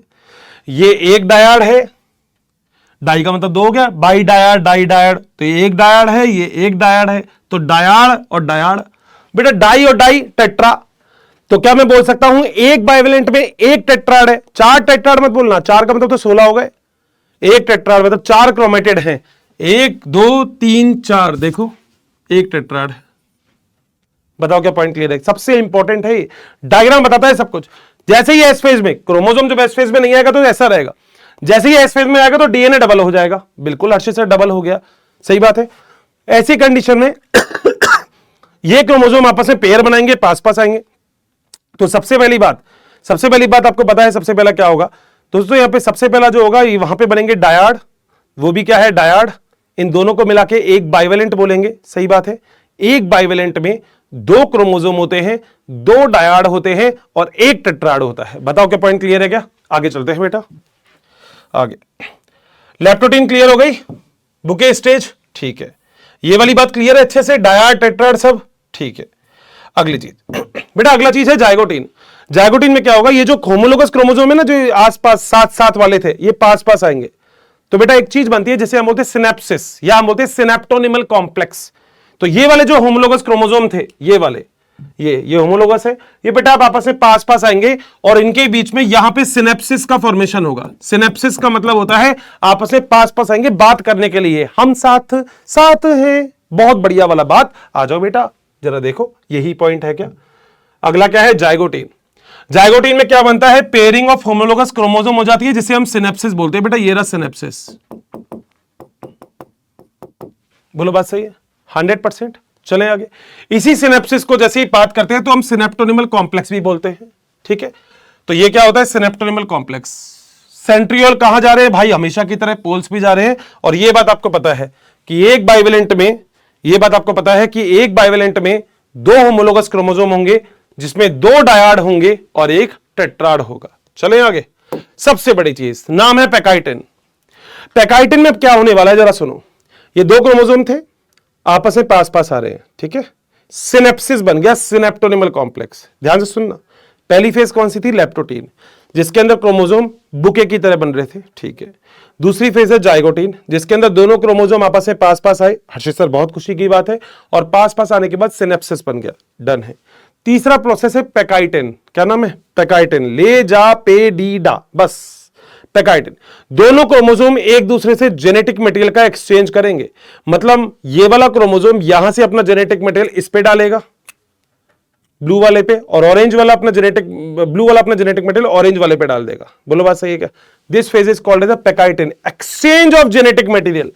बोलो बात सही है? अब एक बात समझना जरा बेटा, जब आपको जेनेटिक मटेरियल यानी कि डीएनए, यहां से इस क्रोमोसोम में से डीएनए को काटना है, इस क्रोमोसोम में से भी डीएनए को काटना है, तो एक एंजाइम होता है जिसे हम बोलते हैं न्यूक्लियेज। न्यूक्लियेज एंजाइम जो काटने का काम करे, काटता है, न्यूक्लियेज काटता है। और वो एंजाइम है एंडोन्यूक्लियेज, जो बीच में से काटता है। तो एंडोन्यूक्लियस ने इसको काटा, एंडोन्यूक्लियस ने इसको काटा, एक काम हो गया, ठीक है। अब अगला लाइगेज। लाइगेज क्या करेगा? ये ब्लू वाला पार्ट यहां जोड़ देगा ऑरेंज वाले पे, और ऑरेंज वाला पार्ट जोड़ देगा ब्लू वाले पे, सही है, लाइगेज। तो ये दोनों एंजाइम, एंडोन्यूक्लियस और लाइगेज एंजाइम, इन दोनों को मिला के बोलते हैं रिकॉम्बिनेज एंजाइम। तो यहां पे एक काम आता है एंजाइम, नाम होता है रिकॉम्बिनेज, जिसमें एंडोन्यूक्लियस और लाइगेज होता है। तो ये कट भी कर देते हैं एंडोन्यूक्लियस तो, और लाइगेज क्या कर देता है? ज्वाइन कर देता है। बोलो बात सही है? तो एक्सचेंज हो गया जेनेटिक मटेरियल का। देखो ये जो ऑरेंज था इसके ऊपर ब्लू आ रहा है, दिख रहा होगा शायद, और ये जो ब्लू है ये दिख रहा होगा ना, नीचे ब्लू है, इसके ऊपर क्या आ गया? ऑरेंज आ गया। तो क्या एक्सचेंज हो चुका क्या जेनेटिक मटेरियल का? यही तो दोस्तों, यही तो वेरिएशन लेके आता है। अगले वाली जनरेशन हमारी तरह नहीं है, उसका सबसे बड़ा रीजन यही है। तो यहां पे होमोलोगस क्रोमोसोम आपस में एक दूसरे के ऊपर ओवरलैप कर लेते हैं और रिकॉम्बिनेशन नोड्यूल बनते हैं। ये दोनों होमोलोगस क्रोमोसोम एक दूसरे को ओवरलैप करेंगे और रिकॉम्बिनेशन नोड्यूल बनता है। नोड्यूल का मतलब जहां से दोनों क्रोमोसोम चिपके हुए हो, ठीक है। उसके बाद वही ये एंजाइम काट के यहां जोड़ देगा, ये एंजाइम काट के यहां जोड़ देगा, ठीक है। आ जाओ आगे। तो यहां पे नॉन सिस्टर क्रोमेटिड। अब नॉन सिस्टर क्या होती है वो भी समझ लो, यहां पे समझ लो बेटा नॉन सिस्टर, इसी डायग्राम में बता देता हूं। ये दोनों क्रोमेटिड अगर एक ही सेंट्रोमेर से जुड़े हैं तो बेटा ये सिस्टर है, मगर ये दोनों क्रोमेटिड अलग अलग सेंट्रोमियर से जुड़े हैं तो ये नॉन सिस्टर है, बस इतनी सी बात है। तो क्रॉसिंग ओवर इन दोनों के बीच में हो रहा है या इन दोनों के बीच में? नॉन सिस्टर के बीच में हो रहा है, याद रखना, बता रहा हूं। सिस्टर क्योंकि एक ही सेंट्रोमियर है, सिस्टर क्योंकि एक ही सेंट्रोमियर है, नॉन सिस्टर, ये नॉन सिस्टर है एक दूसरे के, ये भी नॉन सिस्टर है। तो क्रॉसिंग ओवर किसके बीच में हो रहा है? नॉन सिस्टर, इन दोनों के बीच में नहीं हो रहा, नॉन सिस्टर क्रोमेटिड्स के बीच में हो रहा है। सही बात है, चलें आगे, आ जाओ। यहां पे एक्सचेंज हो गया जेनेटिक मटेरियल का, किसके बीच में? नॉन सिस्टर क्रोमेटिड के बीच में, होमोलोगस क्रोमोसोम में, और जिसे ही हम क्या बोलते हैं? Crossing over. नीट के अंदर क्वेश्चन आ सकता है कि क्रॉसिंग ओवर कौन सी फेज में होता है, तो आपका आंसर है पैकाइटिन फेज में। सबसे लंबी फेज होती है प्रोफेज 1 की। सही बात है। एंडोन्यूक्लियस का मतलब बीच में से काटना, कोई चीज बीच में से कटती है तो एंडोन्यूक्लियस, किनारे से कटती है तो एक्सोन्यूक्लियस। ठीक है, आ जाओ। अगला बेटा होता है, नाम होता है उसका डिप्लोटीन। डिप्लोटीन क्या होता है? डिप्लोटीन में क्या होता है, जहां पे अब क्रोमोसोम का रिकॉम्बिनेशन हुआ था, नोड्यूल बना था, उसके अलावा कहीं से भी अगर क्रोमोसोम जुड़े हैं ना तो हट जाएंगे एक दूसरे से, और एक एक्स शेप की स्ट्रक्चर दिखाई देगी जिसे हम बोलते हैं काइएज्मेटा। ठीक है, तो यहां पे सबसे इंपॉर्टेंट जो है ना वो है काइएज्मेटा। एक एक्स शेप स्ट्रक्चर दिखेगी यहां पे जिसे हम क्या बोलते हैं? काइएज्मेटा। तो यहां पे आपको दिख रहा होगा, देखो ये और ये एक्स शेप स्ट्रक्चर दिख रही है जिसे हम बोलते हैं काइएज्मेटा। जैसे मान लो यहां पे चैन लग रही है, ये तुमने खोली, ठीक है, तो एक दूसरे से खुल रहा है, ये एक्स शेप जो स्ट्रक्चर बनी है ना, दिस इज द काइएज्मेटा। सही बात है। तो यहां पे डी सिनेप्सिस हो जाएगा, यानी कि एक दूसरे के जो पास पास क्रोमोसोम आए थे धीरे धीरे हटने लगेंगे अब, क्योंकि काम हो चुका है। डिसोल्यूशन हो जाएगा, सिनेप्टोनिमल कॉम्प्लेक्स अलग होने लग जाएंगे, होमोलोगस क्रोमोसोम एक दूसरे से सेपरेट होने लग जाएंगे। वहां से नहीं जहां से क्रॉसिंग ओवर हुआ, उसके अलावा कहीं से भी जहां से एक्सचेंज हुआ वहां से जुड़े रहेंगे, मगर बाकी कहीं एक दूसरे के ऊपर पड़े हुए हैं तो बेटा अलग अलग होने का काम होगा, क्योंकि अब सेपरेशन जरूरी है। एक्स शेप स्ट्रक्चर बनेगी, नाम बोलते हैं काइएज्मेटा। बेटा लास्ट वाली लाइन नीट के अंदर बहुत प्यारा क्वेश्चन बन सकता है। यहां पे भी क्या क्वेश्चन है बेटा? फीमेल होती है ना, उनके अंदर लैप्टोटीन, जाइगोटीन, पैकाइटिन और डिप्लोटीन, ये सारी फेज बर्थ से पहले हो जाती है। ठीक है, और उसके बाद सेल को रोक लिया जाता है। तो फीमेल की बॉडी के अंदर लैप्टोटीन, जाइगोटीन, पैकाइटिन और डिप्लोटीन बर्थ से पहले हो जाती है। उसके बाद बर्थ हो जाता है उनका, फिर जब उनकी मेस्ट्रुअल साइकिल आता है, पीरियड्स वगैरह आते हैं, तो उस कंडीशन में सेल अब आगे जाती है। तो क्योंकि सेल को पकड़ लिया जाता है इसलिए बोलते हैं सेल को अरेस्ट कर लिया। तो फीमेल के अंदर ये जो डिप्लोटीन फेज है ना, ये मंथ से ईयर तक की हो सकती है, 12-13 साल तक की हो सकती है। 13 साल तक फीमेल में लैप्टोटीन हो गया, जब वो मदर के साथ थी, जब उनका बर्थ नहीं हुआ था, तभी मदर के साथ ही लैप्टोटीन भी हो जाती है, जाइगोटीन भी, पैकाइटिन भी, डिप्लोटीन भी। फिर उनका बर्थ हो जाता है, फिर जब वो मेस्ट्रुअल साइकिल पे प्यूबर्टी एज आती है, तो उसके बाद उनकी आगे वाली फेज आती है। बोलो क्या यहां तक भी पॉइंट क्लियर है? चलें आगे। बेटा अगला फेज है डाइकाइनेसिस। डाइकाइनेसिस का मतलब क्रोमोसोम एक दूसरे से सेपरेट होना बिल्कुल स्टार्ट कर देंगे, दिख भी रहा है आपको यहाँ पे टर्मिनलाइजेशन हो जाएगा, काइएज्मेटा अलग अलग होने लग जाएंगे, न्यूक्लियर मेम्ब्रेन और न्यूक्लियोलस वापस मतलब देखा जाए तो डिसअपीयर होना चालू हो जाएगा, क्योंकि प्रोफेज की एंड फेज है। सेल ऑर्गेनल भी डिसअपीयर हो जाएंगे, यही माइटोसिस में हुआ था। सेंट्रियोल पोल की तरफ मूव करेंगे, क्रोमोसोम अभी साइटोप्लाज्म में आ जाएंगे क्योंकि न्यूक्लियस मेम्ब्रेन गायब हो चुकी है, और यहाँ पे स्पिंडल फाइबर का फॉर्मेशन होना चालू हो जाएगा। This is the spindle fibre जो माइक्रोट्यूब्यूल से बने होते हैं। बोलो बात सही है क्या? ध्यान से देख रहे हो तो ग्रीन के ऊपर येलो आ गया, येलो के ऊपर ग्रीन आ गया, पिंक के ऊपर स्काई आ गया, स्काई के ऊपर पिंक आ गया, यानी कि एक्सचेंज हो चुका जेनेटिक मटेरियल का। बोलो बात सही है? Condensation of chromosome, leptotene. ठीक है, दोनों पास पास आके बात करेंगे, जाइगोटीन। दोनों पास पास आके बात करेंगे, जाइगोटीन। दोनों पास पास आके बात करेंगे, जाइगोटीन। ठीक है, दोनों एक दूसरे से एक्सचेंज करेंगे जेनेटिक मटेरियल का, pachytene. Recombination nodule, recombination enzyme. ठीक है, दोनों एक दूसरे से अलग अलग होने लग काम करेंगे, एक्स शेप स्ट्रक्चर बनेगी, डिप्लोटीन, और एक दूसरे से बिल्कुल अलग अलग हो जाएंगे, न्यूक्लियस मेम्ब्रेन गायब हो जाएगी। This is the diakinesis. अभी बस आपस में कॉर्नर से जुड़े रहते हैं, बाकी लगभग पूरे क्रोमोसोम एक दूसरे से अलग अलग हो जाते हैं। ये समझ में आ गया तो दोस्तों हो गया अब सारा काम। अब कुछ नहीं करना अब आपको, अब मेटाफेज फर्स्ट लेके आना है। याद रखना मेटाफेज फर्स्ट में दो मेटाफेजिक प्लेट बनती है, एक ऊपर की तरफ एक नीचे की तरफ, दिख रहे हैं आपको? बस ऐसे ही बनती है। तो दो मेटाफेजिक प्लेट बनती है, ये वाली बात आपको याद रखनी है। 2 मेटाफिजिक प्लेट बनती है, यहां पे लिखा हुआ है 2 मेटाफिजिक प्लेट। नीट में दोस्तों क्वेश्चन आ सकता है। सही है, अब सब कुछ वही है एज इट इज जो तुमने किया है, मगर सेंट्रोमियर का डिवीजन मत करना है, यहां पे इसका डिवीजन मत करना। अभी रुक जाना थोड़ा सा, इसको कहीं अभी उड़ा दो, बाद में उड़ाएंगे इसको नियर सेकंड में। ठीक है, आ जाओ। उसके बाद एनाफेज क्रोमोसोम को लेके चले जाओ, एक ऊपर ले जाओ, दो को नीचे ले जाओ। सही बात है। तो यहाँ पे डिवीजन ऑफ सेंट्रोमियर देखो नहीं हो रहा, इंपॉर्टेंट पॉइंट है, याद रखना, ठीक है। यहाँ पे क्रोमेटिड अभी भी सेंट्रोमियर से जुड़े हुए हैं, बिल्कुल बात सही है। यहाँ पे क्रोमोसोम पोल की तरफ मूव कर रहे हैं, बिल्कुल बात सही है, ठीक है। टीलोफेज रिवर्स प्रोफेज है, डीकंडेंसेशन हो जाएगा, सब चीज आपको दिख रही है, ग्रीन के ऊपर येलो, पिंक के ऊपर स्काई, स्काई के ऊपर पिंक और येलो के ऊपर ग्रीन, यानी कि बिल्कुल बात सही है, एक्सचेंज हो चुका है। तो न्यूक्लियर मेम्ब्रेन वगैरह सब कुछ आ जाएगी, ठीक है, क्योंकि ये रिवर्स प्रोफेज होता है, जो प्रोफेज में किया था उसका उल्टा, ठीक है। सारे सेल ऑर्गेनल रीअपीयर हो जाएंगे, यहाँ पे क्रोमोसोम डीकंडेंस हो जाएंगे, बोलो बात सही है क्या। उसके बाद साइटोकाइनेसिस करवा दो, एक सेल से बोलो कितनी सेल बन गई, 2 बन गई। पेरेंट सेल में कितने क्रोमोसोम थे, 4, डॉटर सेल में कितने क्रोमोसोम है, 2, देखो ये 2, इसमें भी 2, मियोसिस फर्स्ट कंप्लीट हो गया, साइटोकाइनेसिस फर्स्ट। यहाँ पे प्लांट सेल में सेल प्लेट होगा, एनिमल में फरो फॉर्मेशन पढ़ा दिया था मैंने आपको। यहाँ पे आफ्टर साइटोकाइनेसिस फर्स्ट, यहाँ पे 2 cell chromosome are reduced to the reductional division, chromosome half हो गए। पेरेंट सेल में क्रोमोसोम 4 थे, डॉटर सेल में क्रोमोसोम 2 रह गए, ठीक है। आ जाओ, अगला होता है इंटरकाइनेसिस। मियोसिस फर्स्ट और मियोसिस सेकंड के बीच में कौन आता है, इंटरकाइनेसिस। ये टीलोफेज फर्स्ट, बिल्कुल जो अभी हुई थी, और मियोसिस प्रोफेज सेकंड जो अब आएगी, इन दोनों के बीच में होने वाली फेज है, ठीक है। इससे प्रोटीन और आरएनए बनता है, मगर डीएनए का रेप्लिकेशन नहीं होता बेटा। क्यों, सेंट्रियल का डुप्लीकेशन भी होता है, मगर क्योंकि डीएनए का रेप्लिकेशन नहीं होता इसलिए हम इंटरफेज नहीं बोलते। क्योंकि बेटा डीएनए ऑलरेडी रेप्लिकेटेड है, अभी तो ऐसा ही तो है, पहले से ही रेप्लिकेटेड है। अब क्या इसको फ्लावर बनाओगे क्या, ठीक है।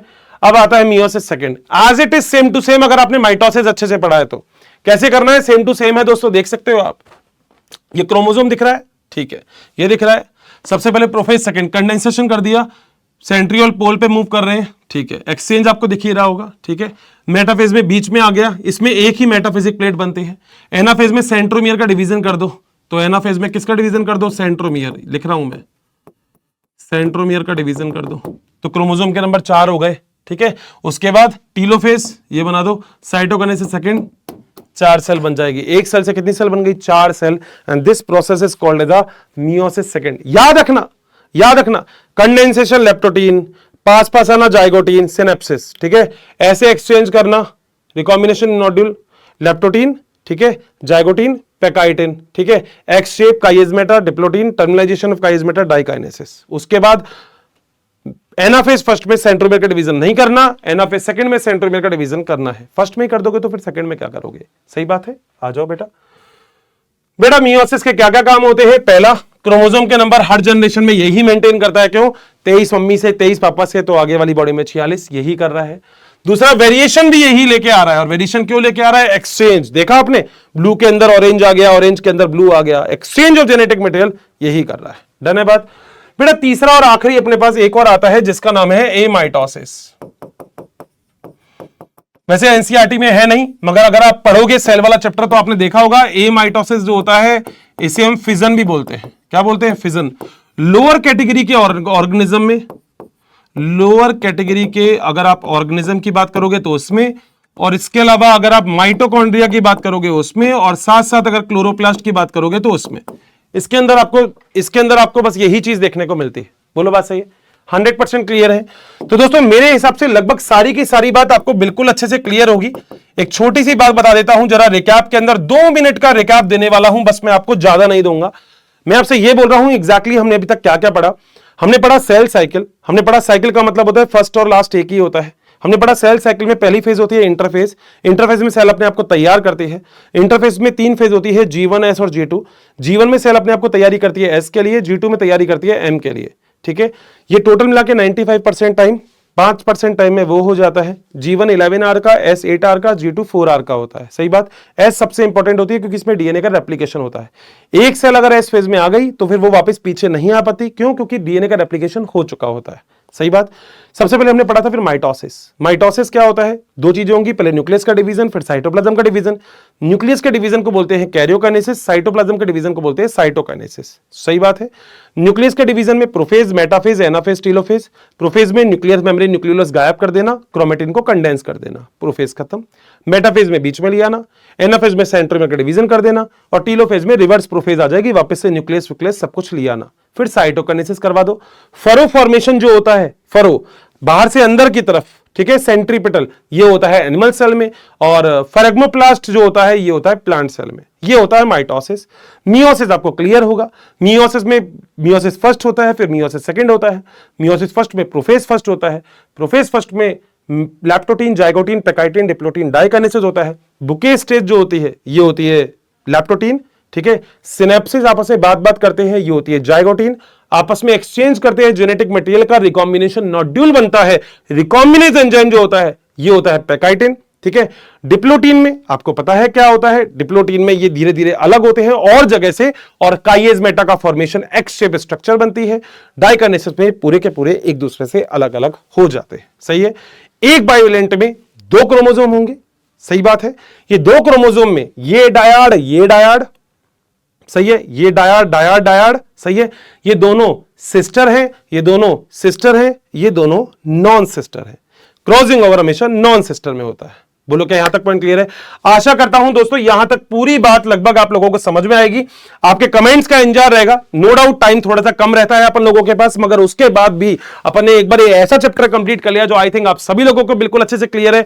तो मिलता हूं फिर अपनी अगली क्लास में। उससे पहले तक कुछ नहीं, अगली क्लास में मिलेंगे तो बात करेंगे बहुत सारी। Thank you so much, have a nice day, bye bye, take care, love you all.